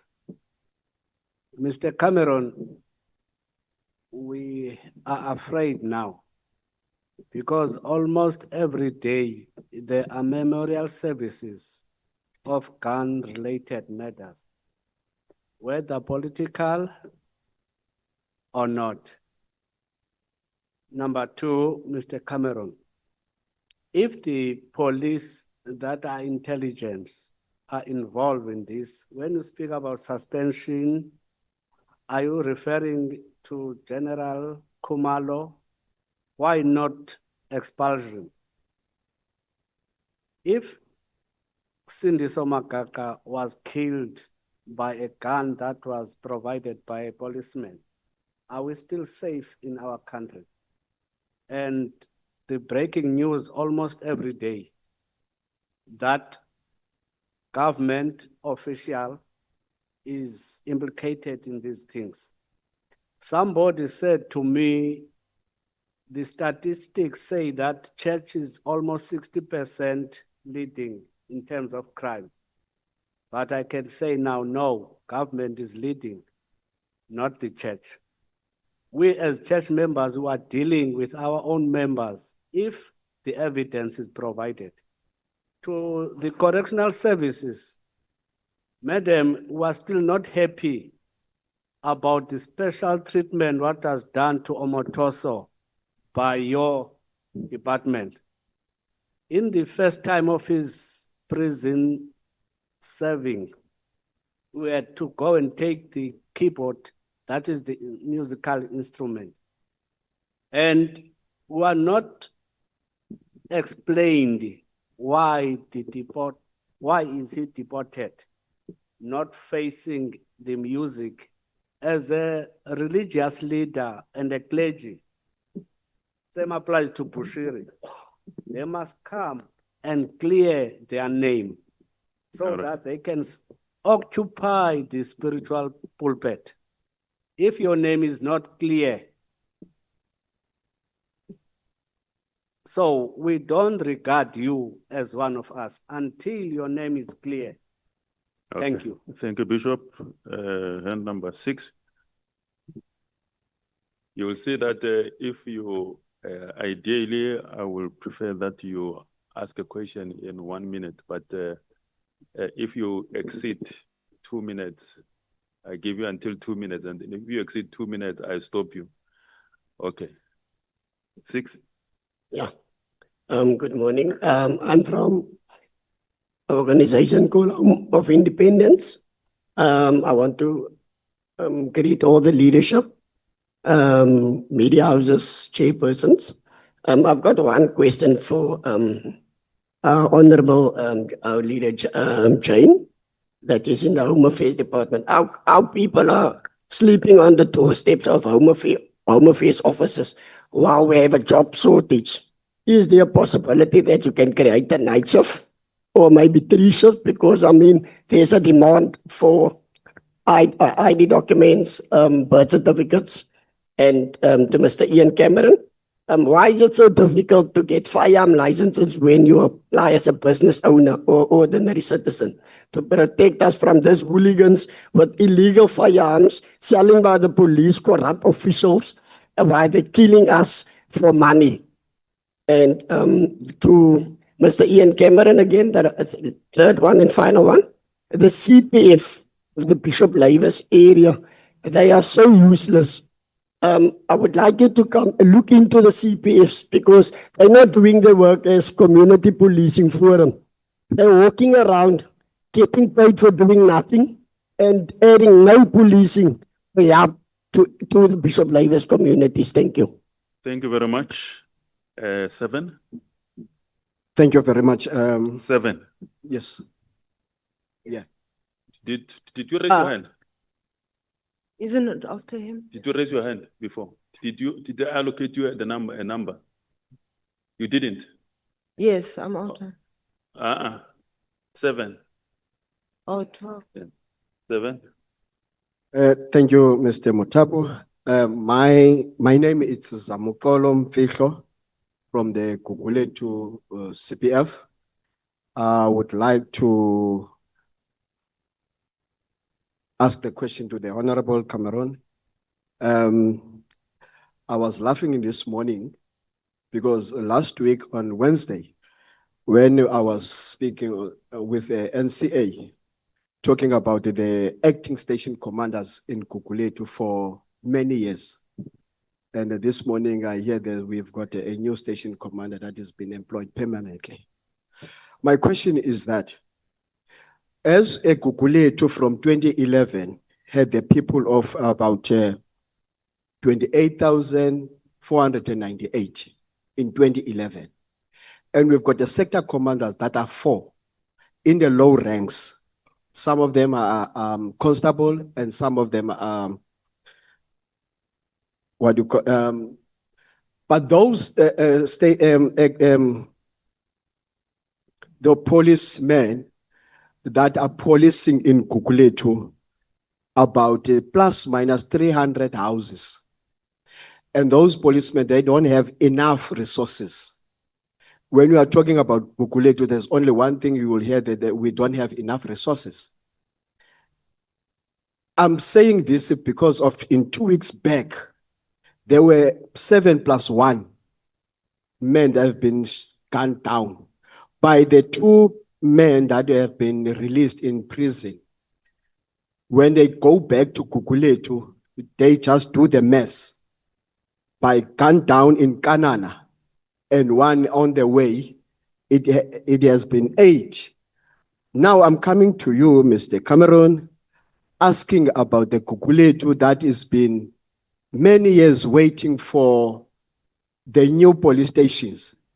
Until today, when you hear about that building, they're still renting.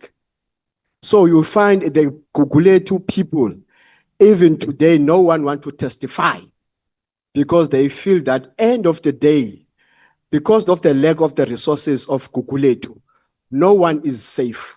No one wants to come out and saying whatever is happening in our area. So what can be done to make sure that the people of Gugulethu are safe? Because the Gugulethu today is not like 10 years or 20 years back. We've got a massive of people. Thank you. Yeah, thank you very much. 8. Bronwyn Moore from Community Cohesion and representing civil society. I have a general question mainly to Parliament. Everybody in this room also has deadlines. We're all giving up time from our work, actually servicing clients on the ground who are victims of violence and crime. I'm questioning giving the media permission to leave, or actually almost asking them to leave when the people sitting opposite them are the ones who are actually dealing with the issues that are happening on a political level. On the ground, we are doing the work, but the media is gone because they're going to write a political headline. So I'm questioning that. No, let's, okay, all right, okay. Let's correct that. We did not ask the media to leave. We said that the media, normally, the media has got deadlines. That's why we start with their questions. And then they ask questions, and then we ask them if they need to leave, they can do so. All right, so there is one member of the media who did not leave. She was seated here, but she left afterwards. So we don't exclude the media. The media is part of this. This event is being followed and covered on YouTube, on Parliament TV. So it is going out there. So it is not correct to say that we have kicked out the media. The media does not get kicked out anyway. So can you ask the question? My question, it's not that you kick the media out. My question is the clear definition between the media, who clearly have jobs to do, and all of us sitting here who also have jobs to do. Our time is equally valuable, and I think a lot of us would appreciate the media hearing from us on the ground. So it's a question about the separation, perhaps. I'm not saying, I didn't say at all that you kicked them out. All right. It's that the media also hears the voice of civil society beyond ground up. All right. Thank you very much. We will revisit the manner in which, but you know, we deliberately start with the media because their questions are fewer. They are, as you would have seen, very few hands. But when it comes to stakeholders, it's quite a lot of hands. But we will revisit that in the light of your proposal. Thank you very much. Thank you, Chair. Thank you, Chair. And I think next time, rather, we have a separated between media and stakeholders. That will be a good one so that we know we're in having a clear two agendas. Chair, my name is Xola Nqola from Elite Alabantu. I'm a stakeholder coordinator. Two things, Chair. One, we must protect Mkwanas. We must protect Mkwanas, whether we like it or not. Because if it was not General Mkwanas, we won't know what is happening in SEPS. Secondly, we must protect Ms. Honorable Member Ian Cameron. Unfortunately, we are going to be biased as a civic society because himself is coming from civic society. He's a neutral person we have ever seen in the portfolio committee of police. Someone who knows the ground, who has been there. We are created to be seen currently now by Mr. Mkwanas that we are having a politicians who are mafias. They have been there. They have been hiding. But Mkwanas is opening the eyes to us that we are having a corrupt institution on part of the security. And in fact, we must question the legitimacy of our national commissioner, even himself. Not that the national commissioner were not aware of these criminals that are taking place there. I just want also to highlight one thing.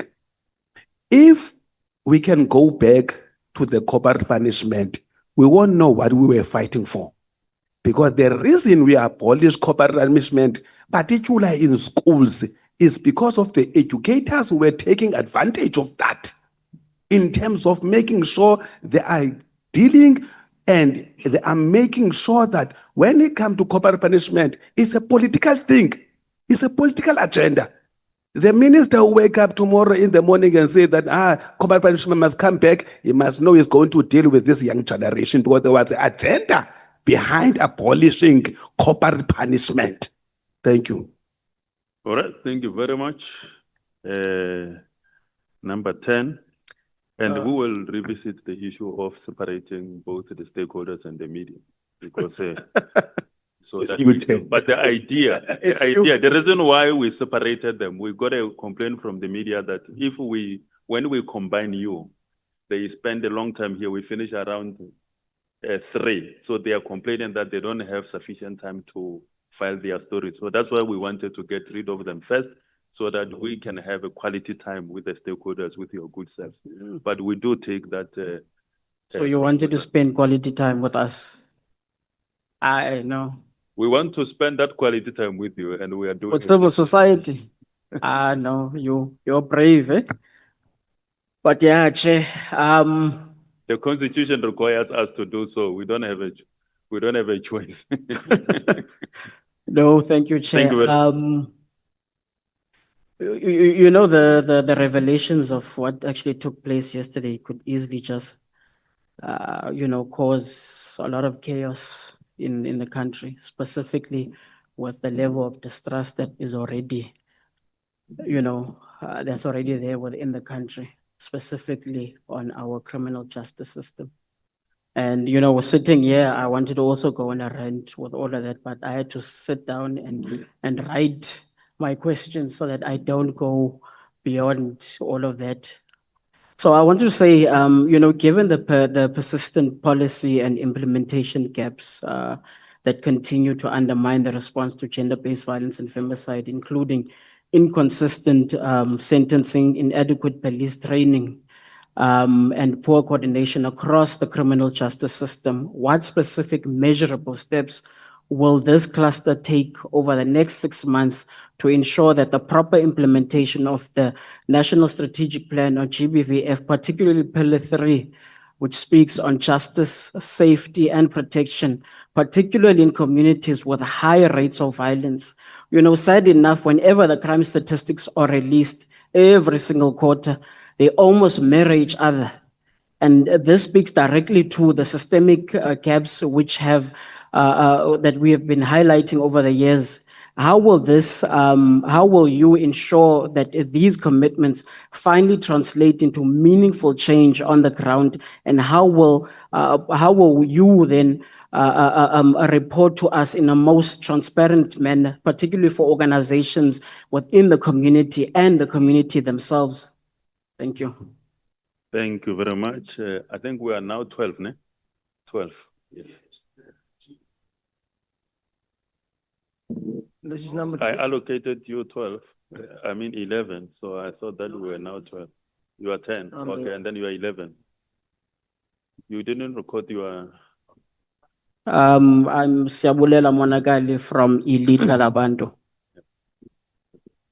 We must record you for the record. 12. Thank you very much. I really like the theme, deepening the values of peace, justice, safety, and security. So my question to the designated chairpersons of the different portfolios would be the following. What hope should I have when every institution tasked with protection has chosen to participate in violations? Now, I rise today not in celebration, but in lament. Not to ask for recognition, but to bear witness everything that Mr. Cameron has been saying. I am His Majesty King Xola Nqola I, a voice born of bloodlines denied, a spirit descended from Krotoa's brilliance, and a living archive of heritage that this country consumes without ever honoring. My face has been displayed on the walls of Parliament, splashed across Western Cape government platforms, paraded in the front pages of the Burger, not in reference, but in exploitation. My identity was seized, repurposed, reframed, not with my consent and not with truth. Even more cruelly, the name of my great-grandmother, sacred in our lineage, was used in films and academic publications without our blessing, a violation dressed as research, a theft wrapped in tribute. Now, I've brought today my affidavit affirming a lineage buried for political convenience. My book documented our stolen memory. It's actually called Broken Souls. It was Mr. Chowki in the Parliamentary Library. My proclamation, that is what the government cassette, asserting indigenous sovereignty against systemic denial. And this speech, written not in hope, but in sorrow. Because I was unlawfully detained, first and foremost, my identity misused, my finances emptied, those entrusted with upholding the law colluded to undermine it, pretending to represent me while conspiring to silence me. My property was withheld and a ransom demanded for its return. Legal robbery sanctioned by silence. I walk into courts, not as a criminal, but as a man seeking truth, and still I was treated like an intruder. Security guards demanded my legal papers as though they were lawyers. Registrars dismantled my filings. Judges heard ex parte motions without my presence, and those who opposed me afforded privilege, walking freely into chambers, obtained orders without challenge, and emerged with paperwork that bound my life without consultation. Okay. Yeah. Can you conclude if there is a It's not the question? 2 minutes, sir. I've been counting that. No. It's I here. actually revised the speech for 2 minutes. Yeah. Look. You see, you have exceeded it by 30 So would it be So official? let me give you 30 seconds to conclude. What I would do is the following, just to save time for Yeah, you each and can give everyone. us the speech. Yes, thank you very much. Yeah, That would be yeah, we really I will just appreciate sign it and I'll give Yeah. it to you. Thank you. Yeah, no, thank you very much. Yeah, thank you. That's very progressive. You see. Really appreciate it. 13. 12. Hello. I was number 12. We're number 12. Okay. Afternoon to everyone. My name is Azan Dandiso from the Guguletu Community Police Forum. I heard Ms. Chairperson, Ms. Jane, speaking about encouraging the community in participating in all these issues that were spoken about today. And one of the things I would like to raise is that from my experience in the community, it is not the community that has a problem with engaging and supporting the structures or the entities in government. It is from the other side. We had a recent case whereby one of the culprits or accused was arrested for 2 years and released. But when we received information from the province, it was very different from the information that we received from the community. Now we are supposed to encourage the community to engage and be witnesses in crimes in the community, yet there is no trust from the SAP side. The province told us completely different information about the case. And now we need, as the CPF, to go back to the community and say, this is what happened during the case and account to them on information that is not quite accurate. So when Ms. Jane spoke about the support and making sure that everyone has a hand in solving these matters, however, us not being able to get the accurate information, I think that's the problem. And the communication breakdown between the entities, because our station commander in Guguletu had no idea that there was a release that happened. We heard from a community engagement that we were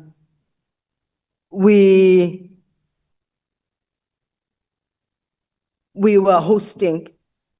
We were hosting a community engagement to unpack the justice system, and one of the members said the person has been released. So I think that's where now it becomes a huge problem in the community.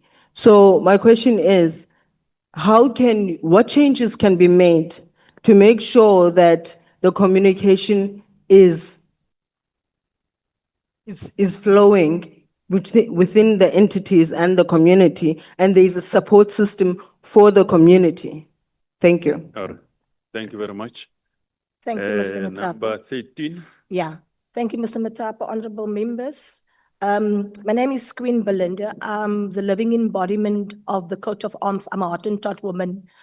3 months ago, Chairperson, Mr. Ian Cameron, and Ms. Manonisa, I've laid 3 months ago, I've laid charges of cyber crimes against Minister Gayton McKenzie. Him and the honorable member, his name is Mbaiza Fiskop. He called me a hoer on Facebook. They called me a hoer and they splashed my name all over social media. I didn't even attack them one time. I've laid a charge at Manenberg police station. Up until today, he has not been arrested and apprehended. I went to Athlone Court. They said they need a stick of the video. I sent it. Justice delayed is justice denied. The justice system has failed me. If I was a white woman in South Africa and laid a charge, where would Minister Kaitin McKenzie be today? That's my first question. The second one is the eviction that happened on the 11th of January 2025 with the King Khoisan at the Union Buildings. My apologies, I'm just too emotional. He had an accident on the 10th of January 2025. His wife succumbed of her injuries. This government stepped up and showed the First Nation people that they will evict them. They've sent a strong message to the First Nation people that we will send wrong names on that eviction order and we will forcefully and shamelessly remove the Khoisan people. Today, where is the justice? Where names and surnames needs to be on proper documentation from court systems. The king has lost 40,000 per indigenous paintings, valuables that was at the Union Buildings. Where's the restoration in this? We've pleaded with government, please restore us, come and assist, help, let's speak and come to the table. Up until today, the President, Cyril Ramaphosa, is ignoring our cries. When is the foot of the President and this government will come off the neck of the First Nation people? I am so sick and tired. I am shivering inside of all the injustice that is happening to our First Nation people. Justice delayed is justice denied. I thank you. Thank you very much, Queen Belinda. Some of the issues that you are raising, because they don't relate to the issues relating to this committee's work, we will record them and then pass them to the appropriate committees. Thank you very much, Queen. Number 14. 14, yeah. Good afternoon, everybody. 14. It's me. 14 is here. 14. Hmm? Yes. So. Good day, ladies and gentlemen. My questions is very short, sir. You allocated a number? Yes, my hand was up. No. Let's be orderly. We've been doing very well up to so far. So we just follow. I hope I'm going to get the chance to raise my questions, please, sir. Let's follow the numbers that we have allocated. Thank you. Good morning, everybody that is here. Can that mic go off? Thank you. Time is very limited. To the Minister there of Policing, why do you have IPID and you have the Police Ombudsman? Two different entities, but they're actually doing quite nothing. Can't they be merged together? Once again, IPID is being run by police officers. It gets reported to the Minister, so I see IPID as a whole covering up story to cover up the crimes that the police officers commit. The other part is where laws are being selectively applied, as they've stated, the ANC with their beautiful constitution, just a piece of paper, but got no value. They got a PI Act, but the Khoi people is living for more than 2-3 years on a piece of land, and then all of a sudden they come and get evicted, they get destroyed, and then the users red ants. Where is the justice in that, where the police is not even fit enough to do their own dirty work and use other entities to do it? I know it is unfair on your office because you've been given this post recently after the ANC has destroyed, messed up, corrupt everything to the hell, and now you must stand and face the community basically for the corruption that they have caused, for the lack of implementation, like that lady say, the lack of policing. And then also, sir, I don't want to be a racist, man. Please don't see it as racist. You cannot go to a police station in Philippi where the majority dominant is Khoi people and so-called confused coloreds. And then they tell you at the end of the day, you don't have a phone. You don't have a cell phone, so you can't lay a case. You don't have an ID, so you can't lay a case. And this is the manner in which they are bringing down crime statistics. Where is the duty detectives that's supposed to be at the station and not at the malls and not sitting themselves drunk and smashing these cars? where they can docket and get these people processed and out. It does not mean that you have to lay for 48 hours. Get that in the police officer's head. You must be out of there before 48 hours. So in that period, sir, I really want to bring this to your attention, and I implore you. I laid in the Philippi cells, you know, women lay cases for nothing to get their things done. I was a victim of that. The case was then told that we're going to withdraw the case. We're trying to get hold of the investigating officer, one of the biggest scalums in Philippi, the biggest scalum detective. He charged me 1,500 the Monday to be released. I was not sent to court. I lay that 48 hours. I was not sent to court. I was taken to my house to go and gather some money by my friends, which amount to the amount of 700 rand to be released. I immediately went to the works. They actually came back for their balance. They came back for their balance, man. I'm not gonna stop you. Okay, hang on. Yeah. I'm going to bring this across to that man. Yeah. He's trying to do a job. He's trying to fight corruption, and we're not going to have a few minutes set aside for that. These gentlemen was then in a disciplinary hearing. Both of them got fired. There was no leg for them to stand on. They then appeared. They are now currently in regional court, Wynberg, on corruption. But like the gentleman said, we got two accused, two police officers. The one is an ex-police officer and the other one was reinstated. He's accused number one. He's the one that initiated the money. He's the one that took the money, but he's back in his job.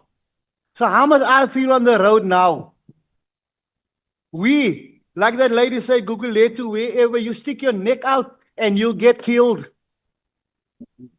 I'm scared of the police like hell.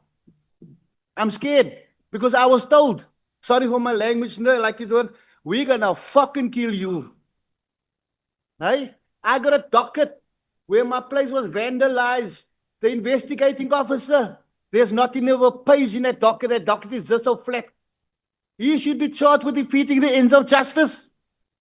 But he's being protected by his brothers. And this all comes down to BEE, where there is not enough definition of each and every representation. We got tribalism in the police, where they will not act against their people. I was told that we live in a certain community in Transkei. I cannot act because otherwise my family is in danger. What the hell is that? At the end of the day, I would really like the people that is in charge, like that idiot station commander, a captain, Blau out in Wolseley, that allows in his presence how the Khoi woman must be dragged, hit with policies by security officers, and you cannot lay a case against them. We really need to stop this, man. So it's pointless having all this Mickey Mouse committees and meetings and interaction, but nothing gets done. There is not a political will. It's only now that that gentleman is coming from the ground. He sees it and he knows what he's talking about, while other people is living in their luxury and they do not know what the hell is going on, where you are forced to be aligned with people in your community. Because the police is sitting at the malls, the police is driving their family around, the detectives got a family car for the weekend on our expense.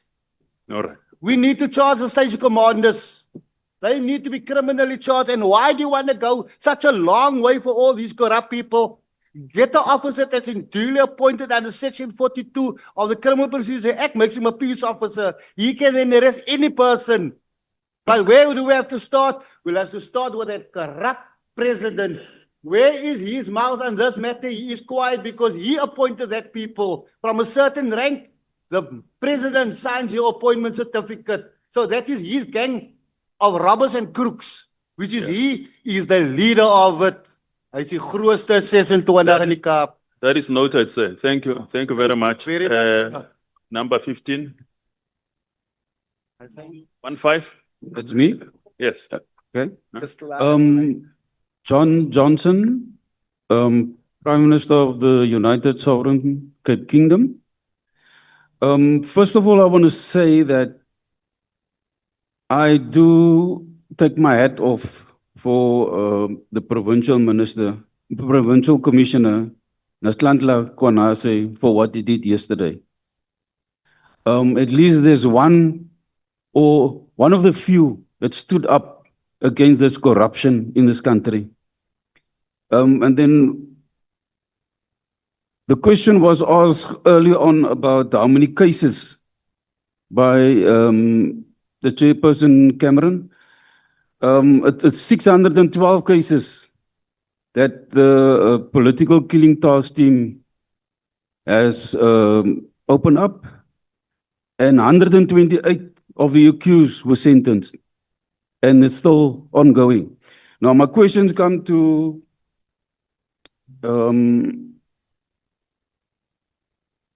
got the Ms. Komotso. Just a question, do you guys ever ascertain the skills that those prisoners who comes in, because it can be used to improve or repair the infrastructure of your jails and stuff like that, okay? And then for Ms. Jane, you spoke about the missions abroad. My question to you is, why was there a discrepancy in payment among SND SADC countries? That's for you. And then for Mr. Ian Cameron, I put in SAPS, same minister.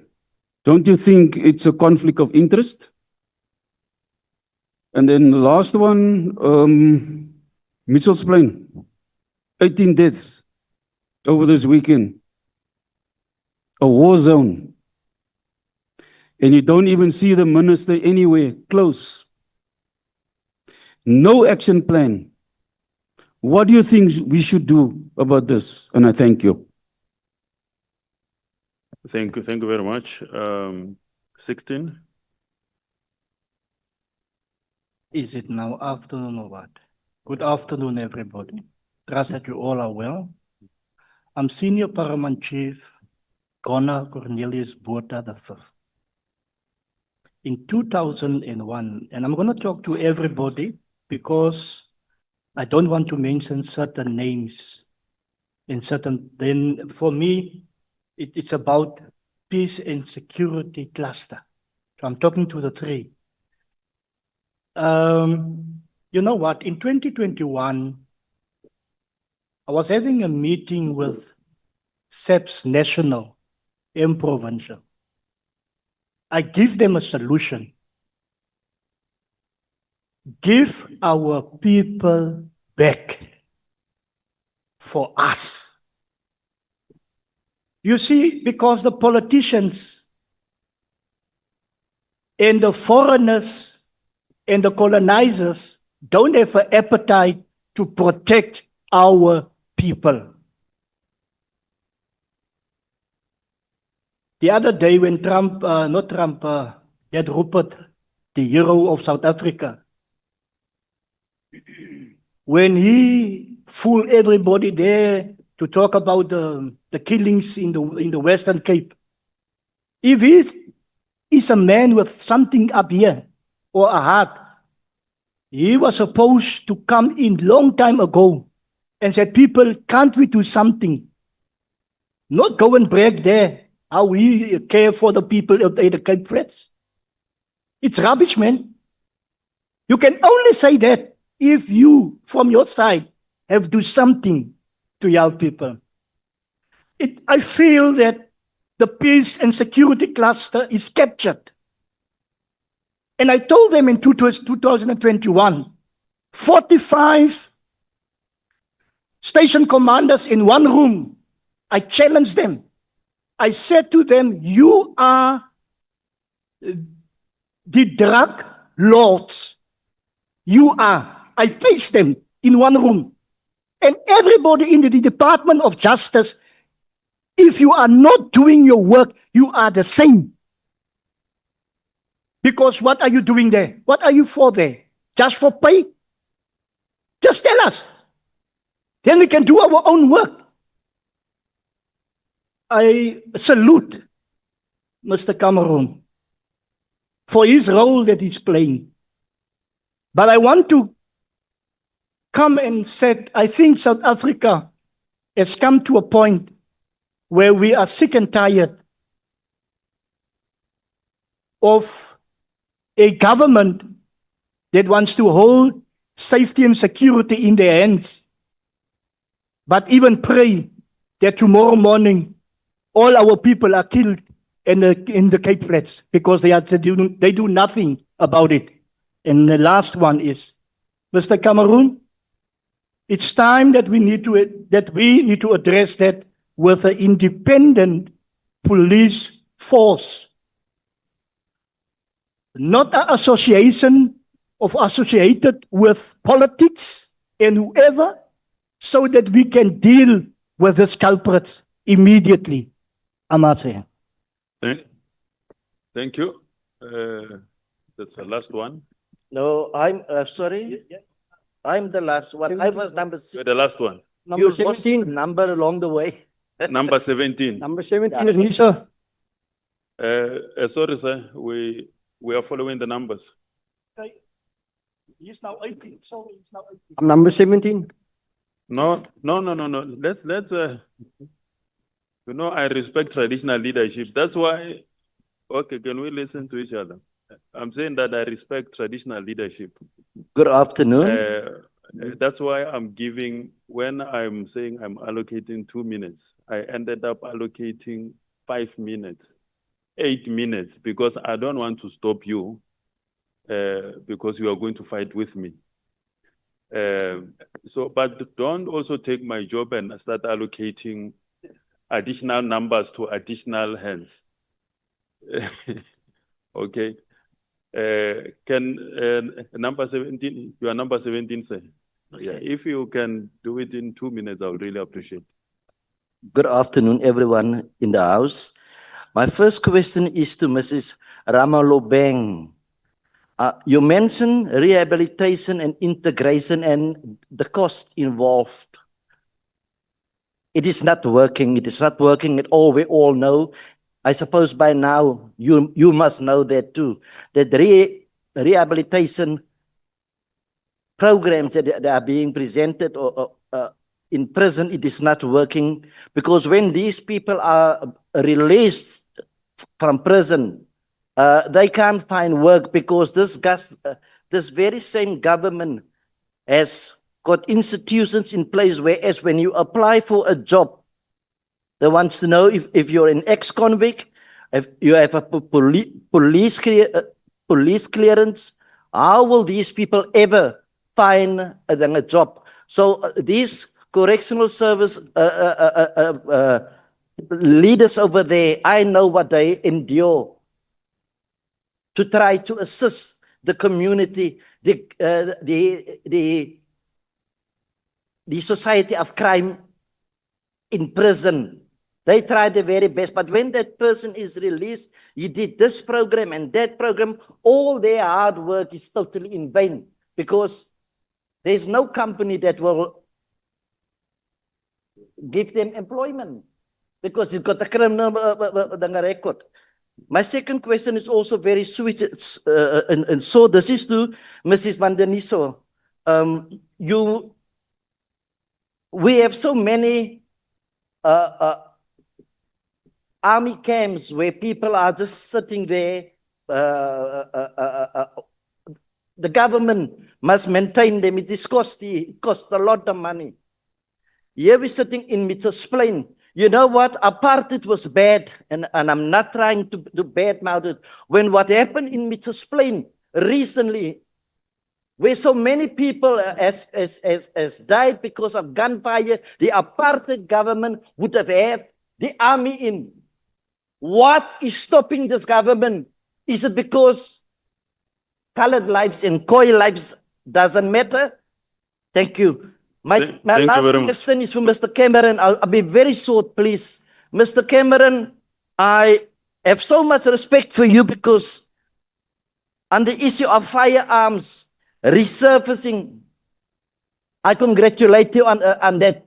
Because in this government, they are too scared to to mention that, because the same gun has been confiscated now, and tomorrow that gun that were in that police station ends up in Belhar. It kills another person. It goes via a circle. Who are the killers? Not the gangsters.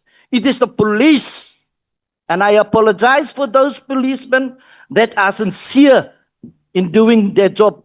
We hate police. We are scared of police because they are the real murderers. And I thank you. Yeah, no. On that note, thank you very much. We have now covered all the hands that were raised. I think I was the last one, sir.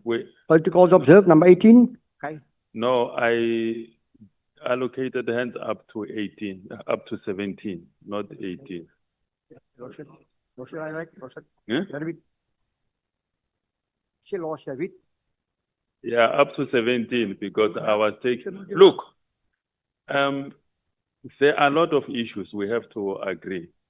And this is not the first and the last time that I'm sure some of you, I know you were here, the members of the First Nation communities, you were here. And you know that this is ongoing. It's ongoing discussion. These are matters of national importance. And that are some of them are very complex. And together, working with Parliament and yourself, we are certain that we are going to make a dent and resolve those problems. Working together, because this is your Parliament. And it is always doors, its gates, always open to you. I'm sure you know that even when you come in, no one asks you what you are here for. You just come in here and sit with your leaders, the representatives that you have elected to represent you here. And they are here. They've got no choice to sit here and to listen to you, no matter how long it takes, and respond to the best of their abilities. We're not going to resolve everything today, but working continuously together through these processes, the meetings of committees are open to you, houses of parliament and everything, public hearings, constituency engagements. We are sure that we are going to deal with this problem. So don't be worried and feel that we are trying to gag you or to control what you say. It never happens. You've been here, most of you have been here before. So can we please, because also the kitchen has prepared something for you. They are saying that, no, you are taking too long, we want to close.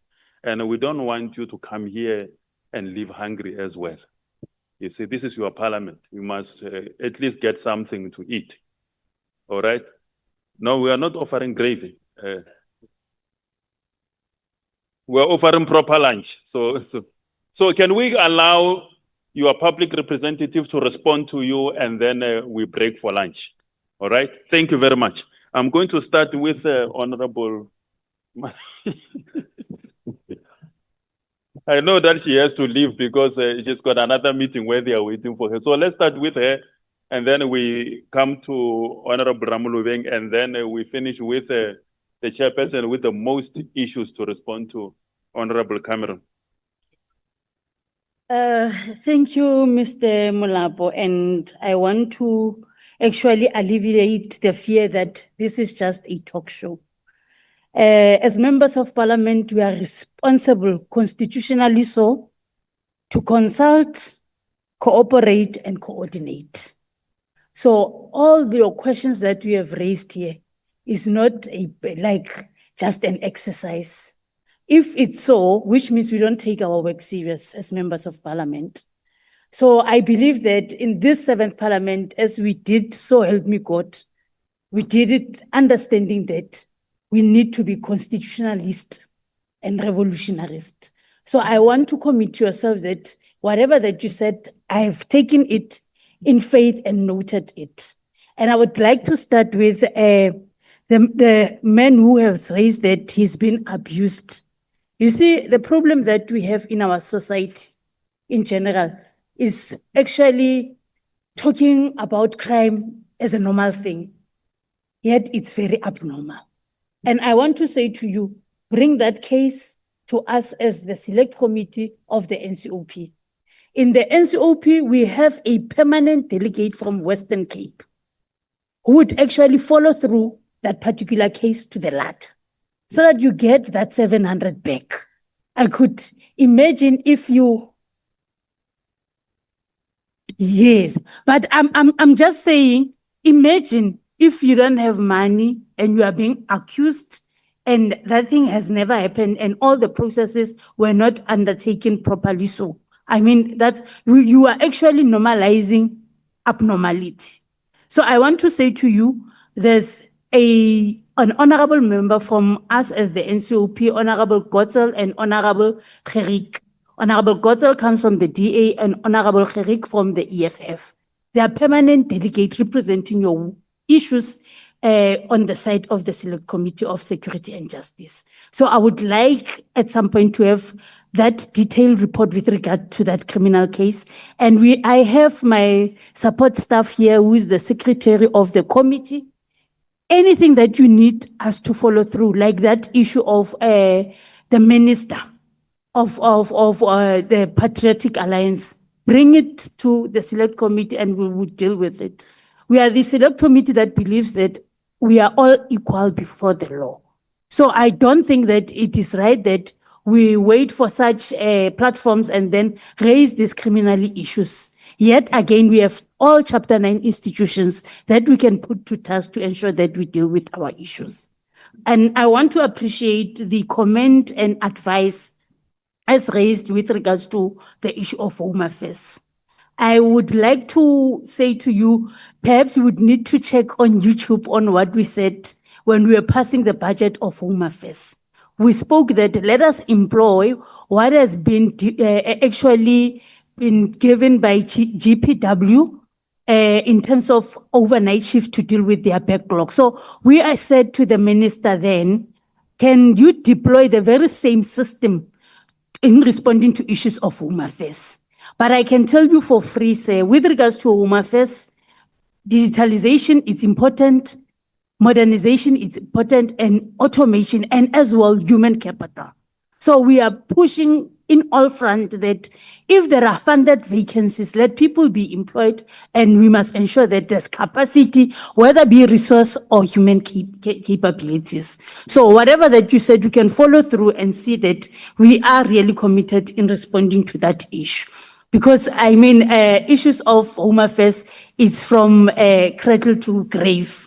So without Home Affairs, you are nothing. ID, it's a national security, according to me.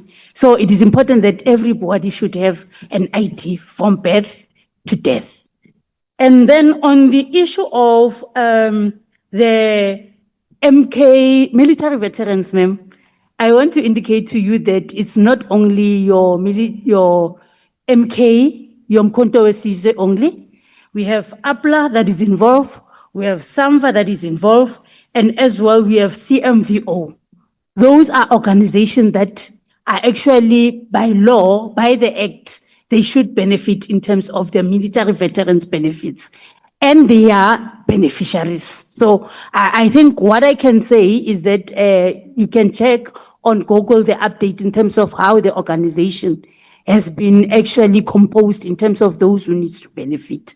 But it is important as well to check within your province on how do they deal with issues of military veterans, because I know for free that provinces and local municipalities or your regions, if you have a regional sphere, they are responsible to ensure that they assist in terms of consolidation of a data.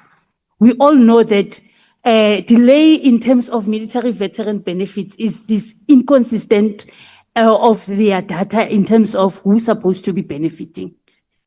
And on your second, kindly wait, let us respond. No.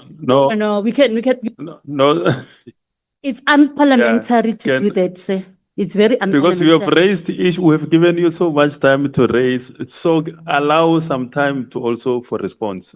Thanks. I've given you an opportunity that I have my secretary here. You can write, no, thank you, but it's unparliamentary what you're doing.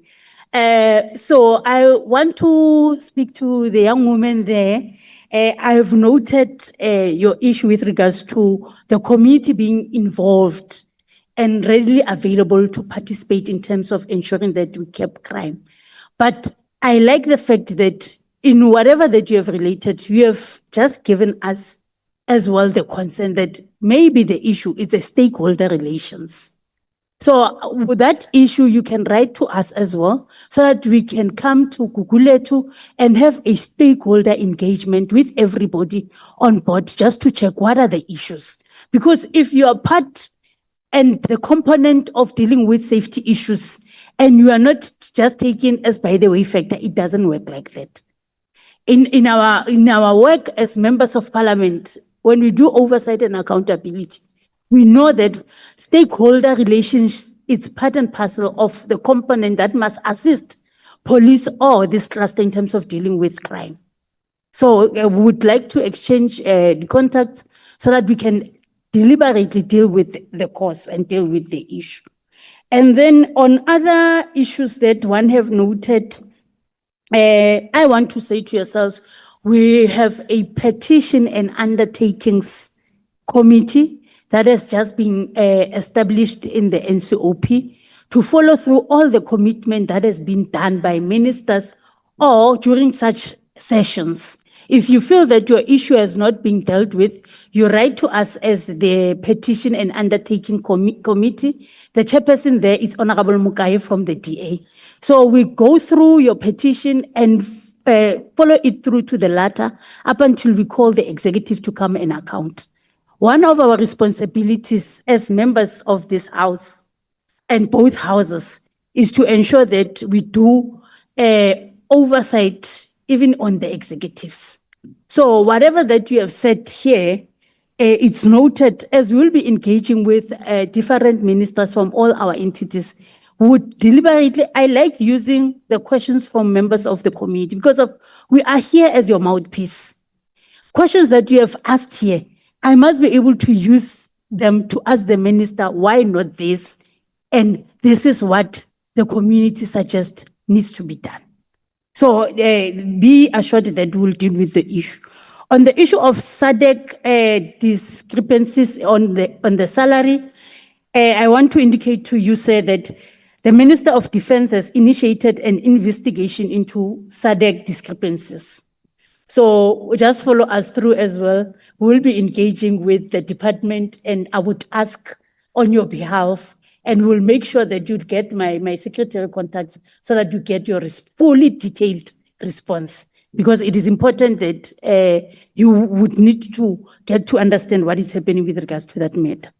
On issues of gender-based violence and femicide, the person who has asked the question is out with regards to the national policy that speaks to the NSP. One would want to indicate to yourselves that there's an interministerial committee that deals with issues of GBVF. So what they do, they have a 90-day strategy of responding to all those issues. Even the issue of Omotoso is one of the issues that they are trying to look at and make sure that they interrogate it and get to the latter of what could have happened and up until whatever that will satisfy everybody can be addressed to. Because indeed, if we are for social justice, not any other thing. So we need to ensure that everybody feels free in South Africa and everybody enjoys the Bill of Rights as stipulated in our constitution. So those are the issues that this interministerial committee they are dealing with because of the GBVF issue.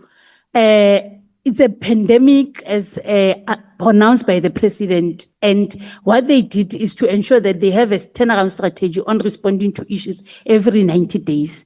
If you would want to follow through on their day-to-day updates, there's a GCPS website where they would indicate, like as we are seated here, there's a messaging poster that would say in Eastern Cape, there's a case like this and this is a conviction and so on. So all of our issues are being taken out on weekly basis with regards to that communication. So it is important as well that when we are leaders of the society, in our respective stakeholders, respective organization, we need to belong in proper WhatsApp groups.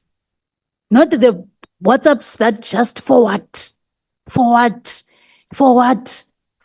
you know, just engaging about crime as if it's a good thing to happen. You get something from Kukule to come into Mohlake, where I stay.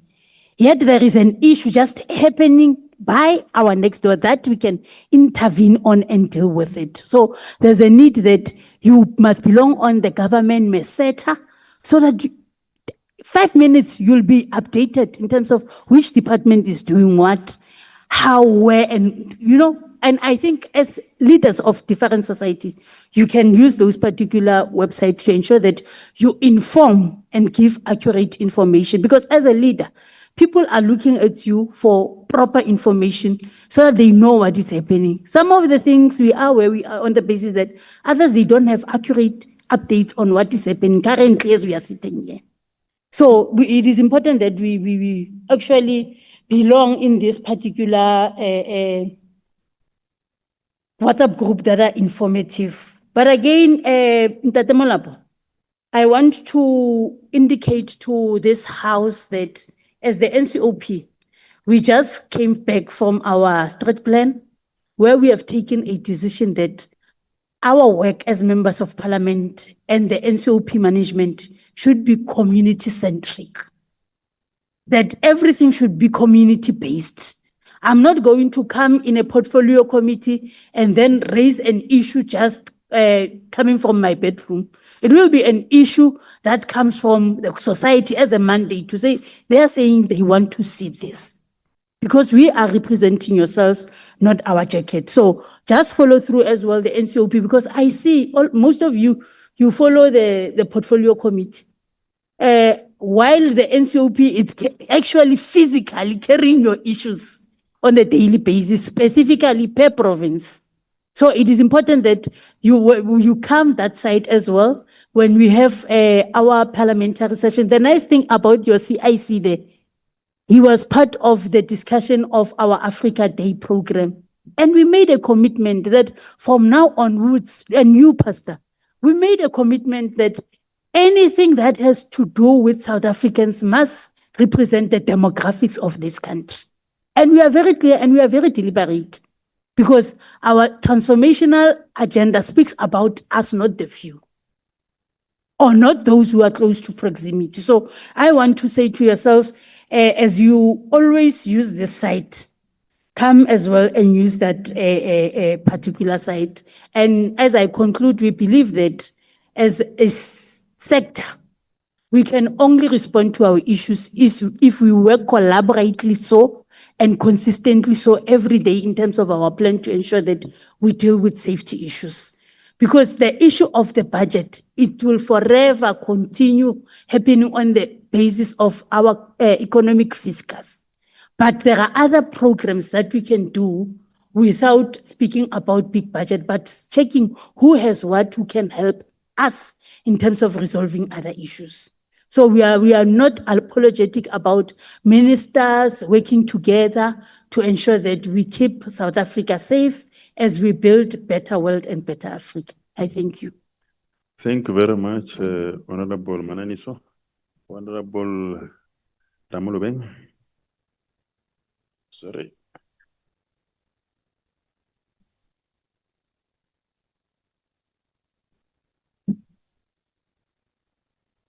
Thank you again, Mr. Matapo. As indicated, my name again is Ms. Khomoto Nthea Ramulubeng. And let me welcome the questions and clarities that has been provided here. And I think some were not questions or clarities.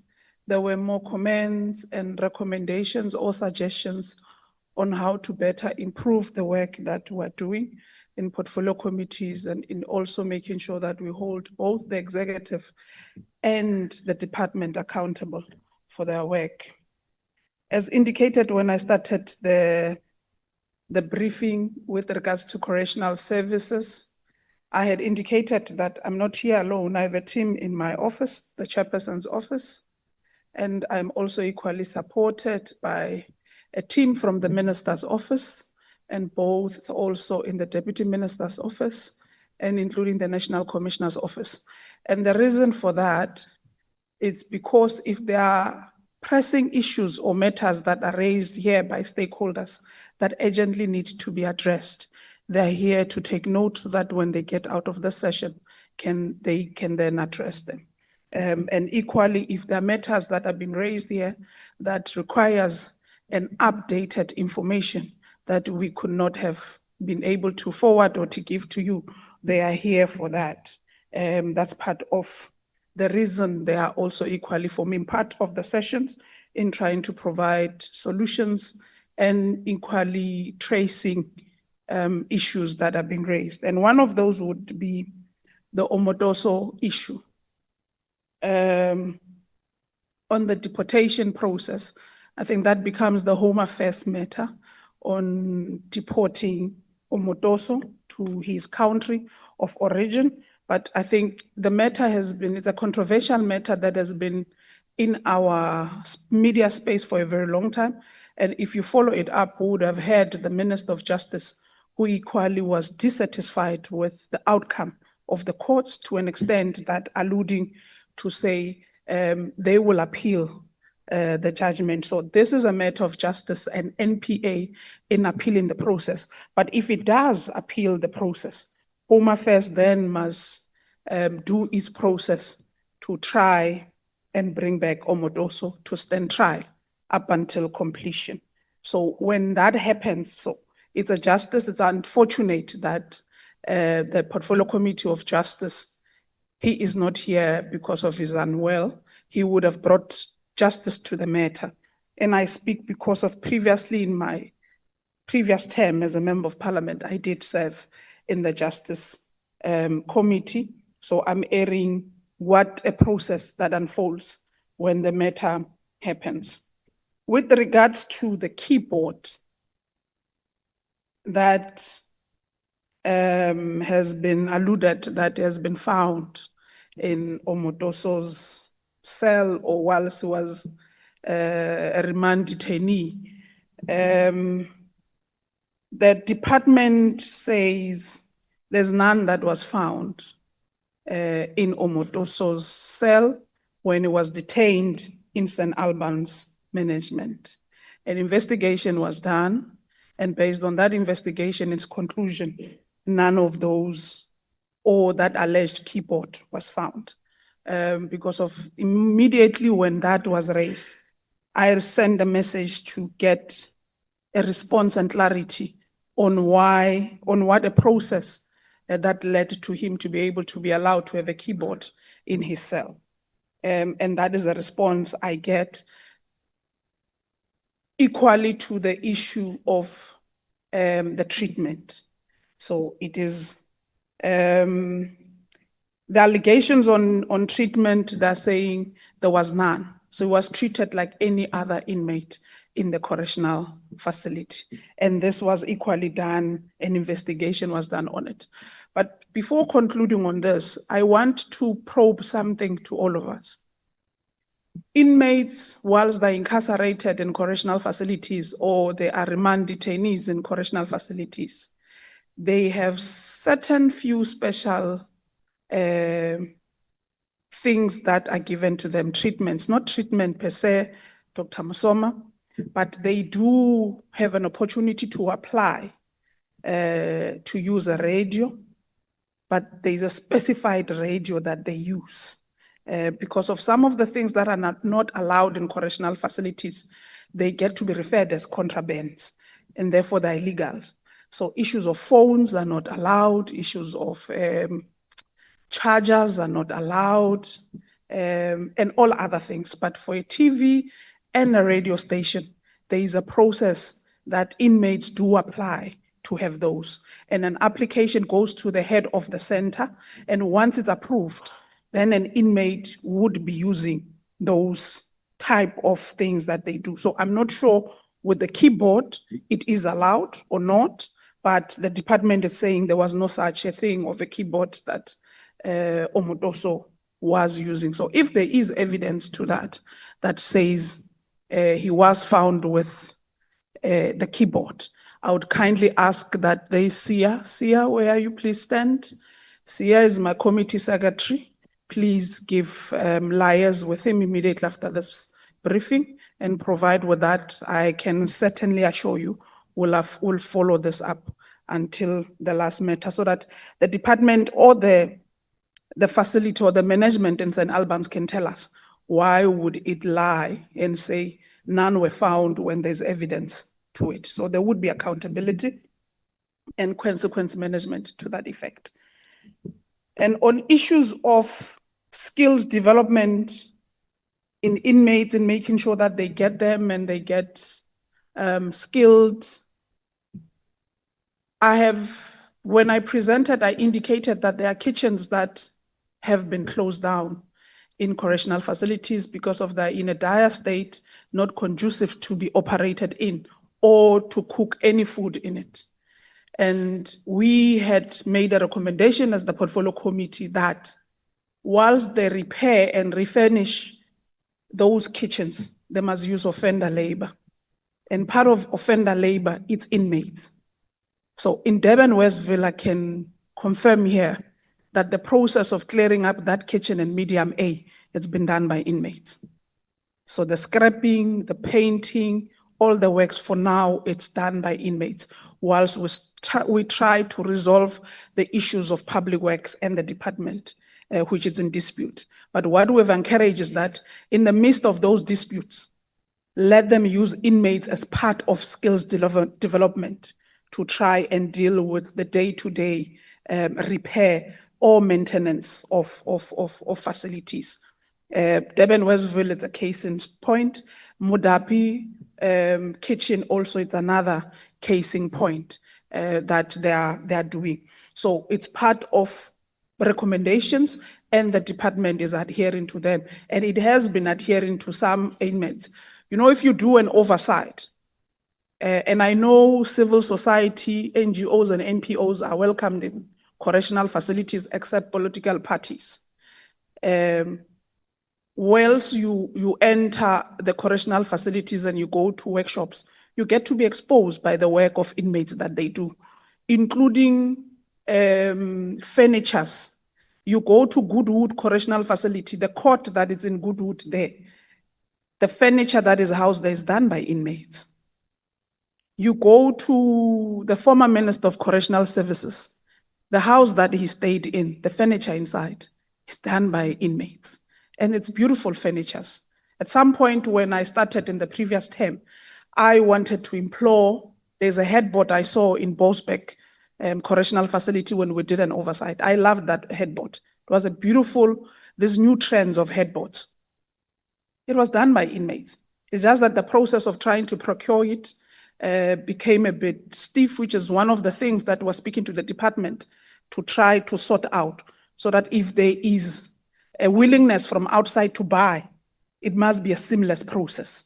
It was a beautiful headboard done by inmates. So I would invite yourselves as civil society organizations, when you have time amongst yourself, do liaise with the department so that it can arrange for your visit. You go to targeted areas that have workshops and agricultural sites and witness and see the work that is done by inmates. In workshops, steel, woodwork, including, the clothing. Yes, the textiles workshop. What inmates wear in prisons, it's been done by inmates. There is no service provider or an appointed company that does the uniform for inmates. It's inmates, it's offender labor. So those who work at the textile, there is a certain percentage or portion that they use as part of offender labor process, but it's done by inmates. And this is part of the skills development that we are talking about, which is one of the key components that the portfolio committee is saying to the department. We've seen a number when they appeared before the portfolio committee on the third quarter report that the number of inmates that are participating in those programs, the workshops, the textiles, agricultural, including the educational programs, has lessened. So they must encourage inmates to participate in their large number as part of rehabilitation and skills programs. The issue of them getting jobs immediately with those skills, it's another matter that we must enter into as society at large. Because I know once you have a criminal record, it becomes difficult to be employed by government outside. But that does not stop you in getting your own company registered and provide the skills that you had inside prison and outside. The plumbing system. You can open a company that deals with plumbing. You can open a company, or you get, if you are lucky enough, you have a support of friends and family.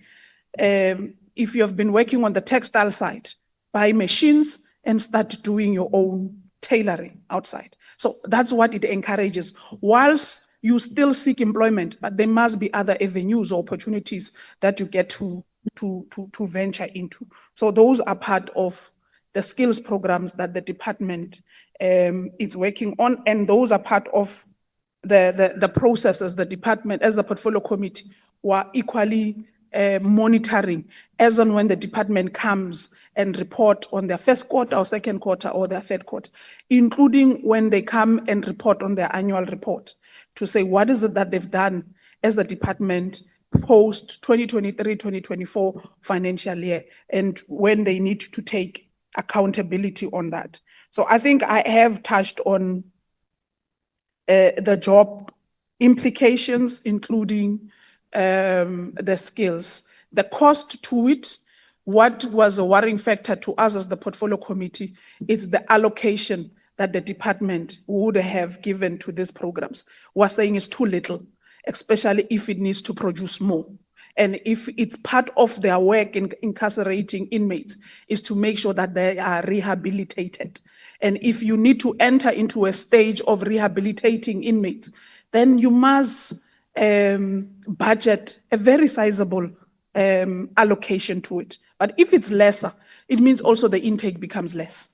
So that's what our recommendation is, that look into those components. The budget must talk to what you want to achieve. If you want to achieve 100% target, your budget equally must talk to that. But your budget can't talk to 20% when your deliverable goals are at 100%. So the two must be able to complement one another and talk to each other.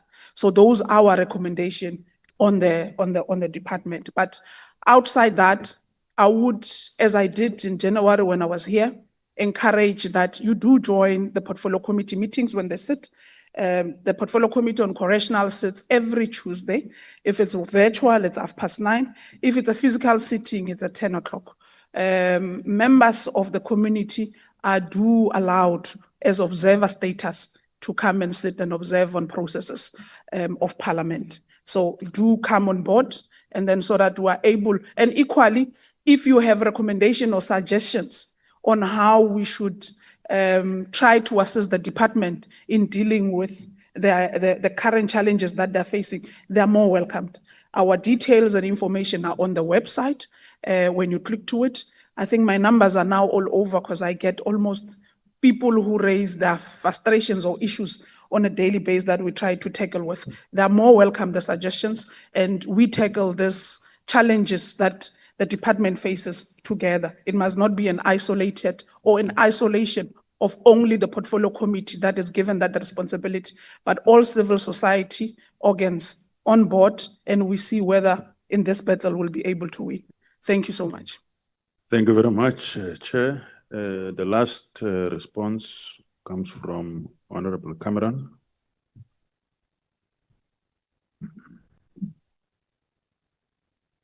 There we go. My English is going to be finished before the week has even started. I'm going to start with just the Western Cape crime. If you don't mind, there's so many questions. I'm going to run through everything and just explain it as we go.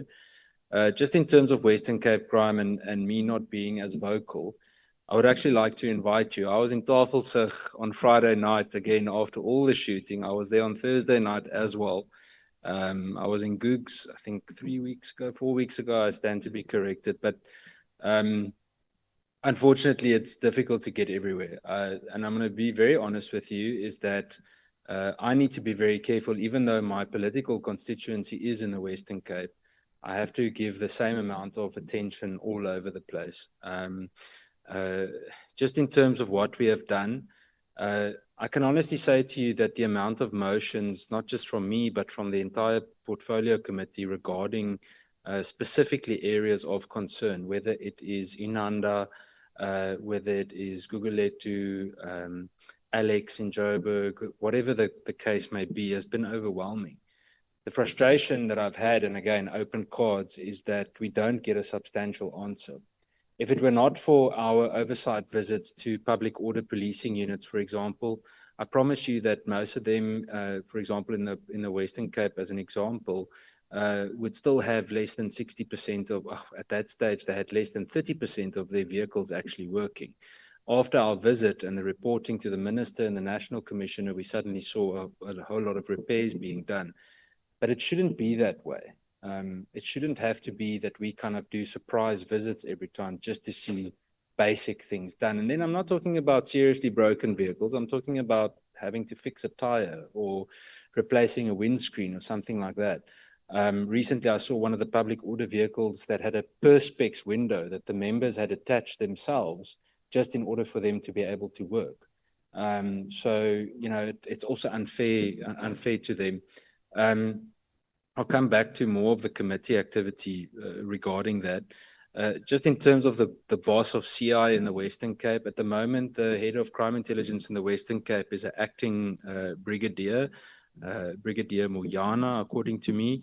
He replaced the previous head of crime intelligence, Major General Mzwandile Tio. Yeah, so that's just a point of clarity. Then Mr. Tate, in terms of your questions, you're actually the reason usually that my English is finished before half of the week, because you have very detailed questions. The Police Act currently is not fit for purpose, and it is not one that we can adequately use. The SAPS amendment bill is absolutely critical. We have heard again this past week that there has been relevant allocations in the budget as well for the SAPS amendment bill process. So it is up and coming. I know that preliminary, it has been indicated to Cabinet as well. So it is definitely in the process. Will it be rewritten completely? I don't know yet. I doubt it. We'll have to go through this entire process. I think it's going to be a very, very strenuous process to go through, and we'll communicate as soon as we start on that. In terms of the legislative framework for crime intelligence, I completely agree with you. One of the biggest frustrations for us with the police committee is that a lot of the things that are discussed regarding crime intelligence, say, for example, a Secret Service fund, as much as I want to fight that fight and say who stole the money or pay back the money, it is something that falls under the Joint Intelligence Committee, and we're not mandated for that. So it's extremely frustrating because it's linked. It always comes back to being linked with the police. In terms of the National Police Board being appointed, it is on the list. I'm not sure exactly where on the agenda it is off by heart, but it is certainly there. And then in terms of CSPS or the Secretariat's capacity improved, and specifically for the amendment bill, I don't think it has been approved adequately or improved adequately.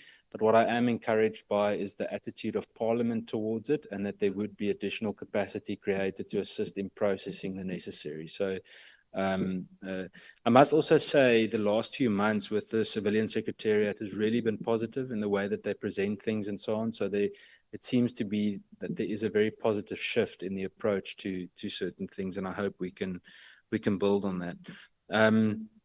Then, Mr. Steyn, in terms of your question on protecting whistleblowers, it is a remarkable concern for all of us. I don't have a good answer for you because I don't think all whistleblowers are safe.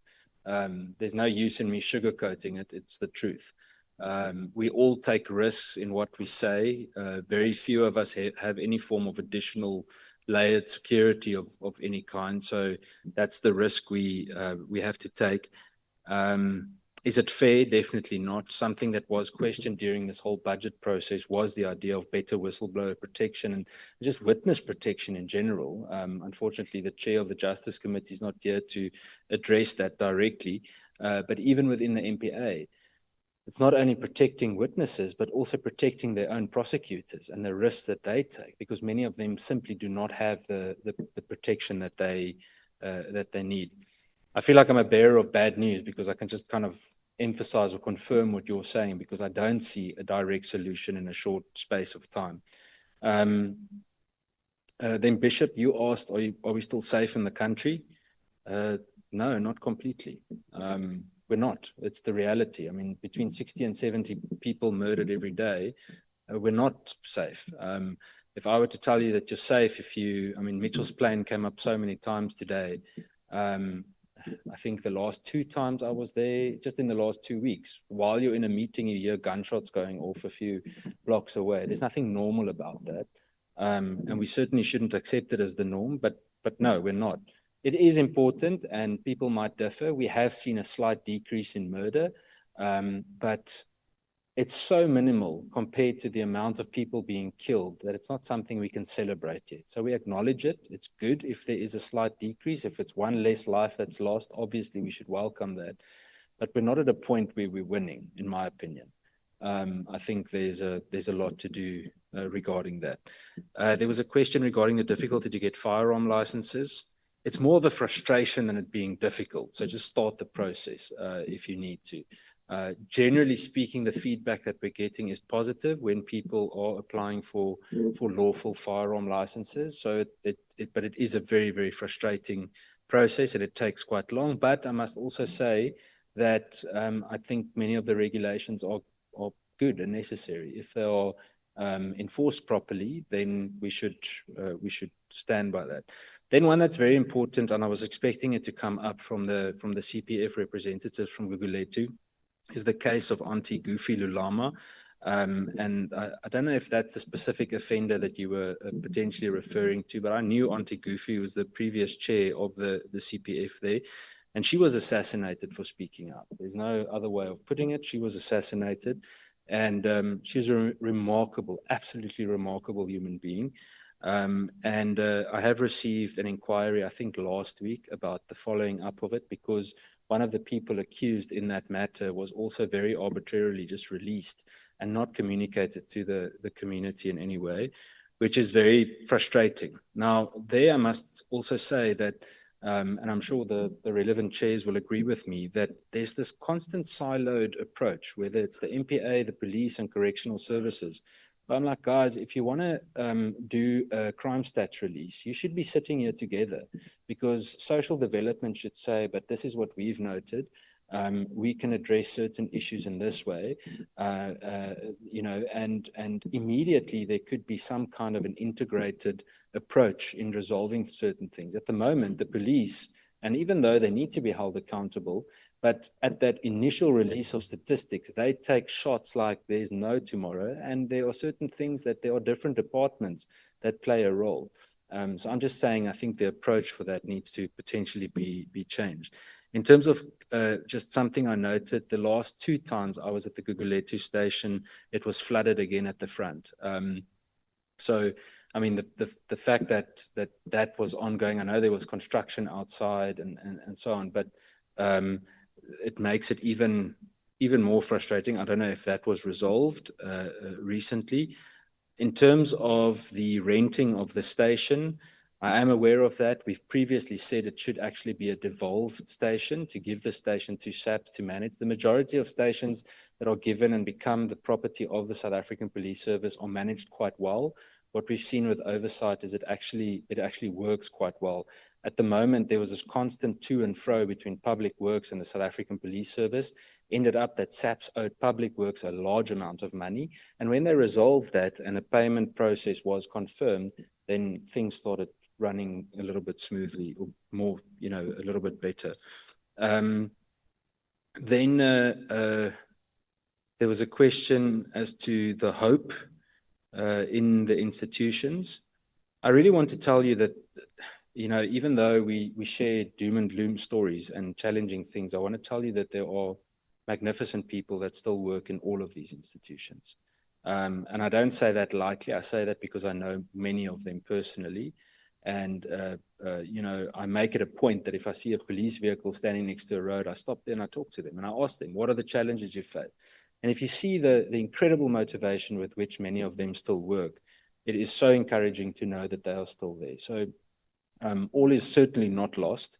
And in my personal opinion, there's always reason to hope and to have hope. In terms of the Gugulethu CPF again, questions regarding communication, I think there will be a big form of assistance with the sitting regarding the integrated justice system. We really need that desperately. It's something that's been talked about for, I think, close to 2 decades, and we unfortunately haven't seen any kind of result on that, despite all the money spent on it. So in about 2 or 3 weeks' time, you will be able to see the feedback on that. It's not something that will happen overnight, but that is certainly something that will improve this whole situation. In my opinion, what should happen if there are parolees, for example, being released in an area that is already problematic, the CPF, along with the police, need to be notified. But very, very often the police aren't notified at all. And it just creates further frustration. And I think there's a lot to do there with communication. IPID and the Ombudsman, I think there is a discussion possibly to be had. I can tell you one thing. All of the IPID members are certainly not just police officers. I tell you now, the amount of pushback that they get as being members of IPID trying to investigate police is significant. And they are very often seen as the enemy. You can imagine how difficult it is when you have to do serious criminal investigations with the very people that understand criminal investigations so well. So it's just so much easier to be able to sidestep. So they are massively under-resourced. I mean, they've hardly got 400 investigators in the country against a police service of over 150,000 operational members. So that goes to show the pressure that they work under. They are seeing more resources allocated now after this budget process. Still not enough, but I think all of us can agree that you'll never have enough policing resources. There is movement on it and growth on it. Reinstated criminal members or alleged criminal members or people waiting to stand trial. I can just emphasize the frustration. Recently had a member at Ballar as well. He was caught busy measuring, weighing drugs and packaging drugs. He's back at work. He's a detective at the Ballar police station. Followed it up several times, and there was another specific one I think that was involved in selling dockets. And the answer from the Provincial Commissioner in the Western Cape was that the relationship wasn't irrevocably damaged after what he did. Now, we've got a different definition of integrity when a police member sells drugs or dockets from a police vehicle, and then you say it's not damaged enough. The last one was just in terms of an independent police service or police force, as it was said. It's a much bigger discussion. I don't think it's something that I can address from here. I understand the frustration. I must tell you that, and I say it with respect, but we must be very careful of saying our people. I get very irritated by it, and I say it honestly because as soon as someone says that, I start saying, but who am I now? And which box do I fit? Which category do I fit? I really couldn't care less who or what color or culture you are. It's irrelevant to me. We've got this massive fight to fight, and if someone's hurt, we need to help them. So yeah, I think that covers them. Thank you, Chair.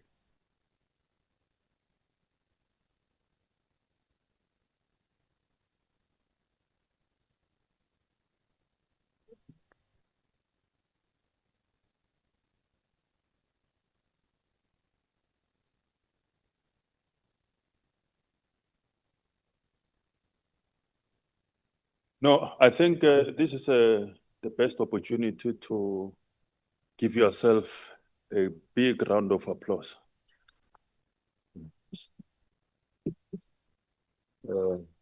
Because you see, the hours that you have been here on behalf of the people of South Africa. You might not realize it, but you have been representing the people of South Africa, because you are that 0.001% of the population that was able to make it here and to have a discussion with Parliament on how to resolve the problems of South Africa. So you have to give yourself another round of applause for that great work. Thank you very much. Thank you very much. Really appreciate it. It's rainy, it's cold, but when Parliament called to say, come and help us to address these issues, you did not say that, no, the roads are wet and it's very cold and there's flooding and all those kind of things. You got out of bed, some of you left your warm offices, air-conditioned offices. Some of you left your warm homes to be here in order to address the problems that are facing South Africa. And I will assure you that you have done a great job. You might not, live here with all the solutions, but we have made a serious dent on the problems facing Can I make a South request Africa. through your spokesperson? Just a simple request, one request. Yeah. Please, I'm just standing on behalf of, if you've mentioned the people of South Africa, I'm part of a police forum, a chairperson in the district of Kailicha. This issue of Ndatem Nkwanas is a serious matter. I know our president is in Rio. I hope he's on his way back. Please, through you, spokesperson, I'm asking you, please ask the president to address this matter, because our citizens are concerned. Our citizens are worried. The trust of our policing is next to none. Please. Yeah. No, I think the chairpersons that are here have showed leadership on that matter, and that Parliament is taking this matter seriously. The president himself is on his way from Rio. I'm sure he has already arrived, or he will arrive very soon, and he has indicated in the statement that the chairperson of police also alluded to, that is the top of his agenda, of his priorities when he lands in South Africa. Government, Parliament, and I'm sure all of us will take that seriously. As the chairperson said, it's something that is unprecedented and it has to be dealt with. But I think let's I knew that no, please. We started I'm going, yeah. I knew that when I allow one, I'm going to allow everyone.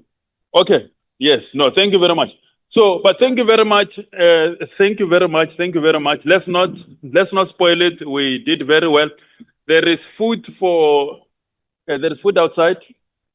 And then also the other category of this meeting, I think it's traditional leadership. They've got their own designated place where they will be eating. And then Mr. Xola will be showing them where, so that, because there's not enough here, so we thought that let the other category also eat somewhere. But thank you very much. Thank you to the chairpersons for their inputs, for their presentations. The meeting is adjourned.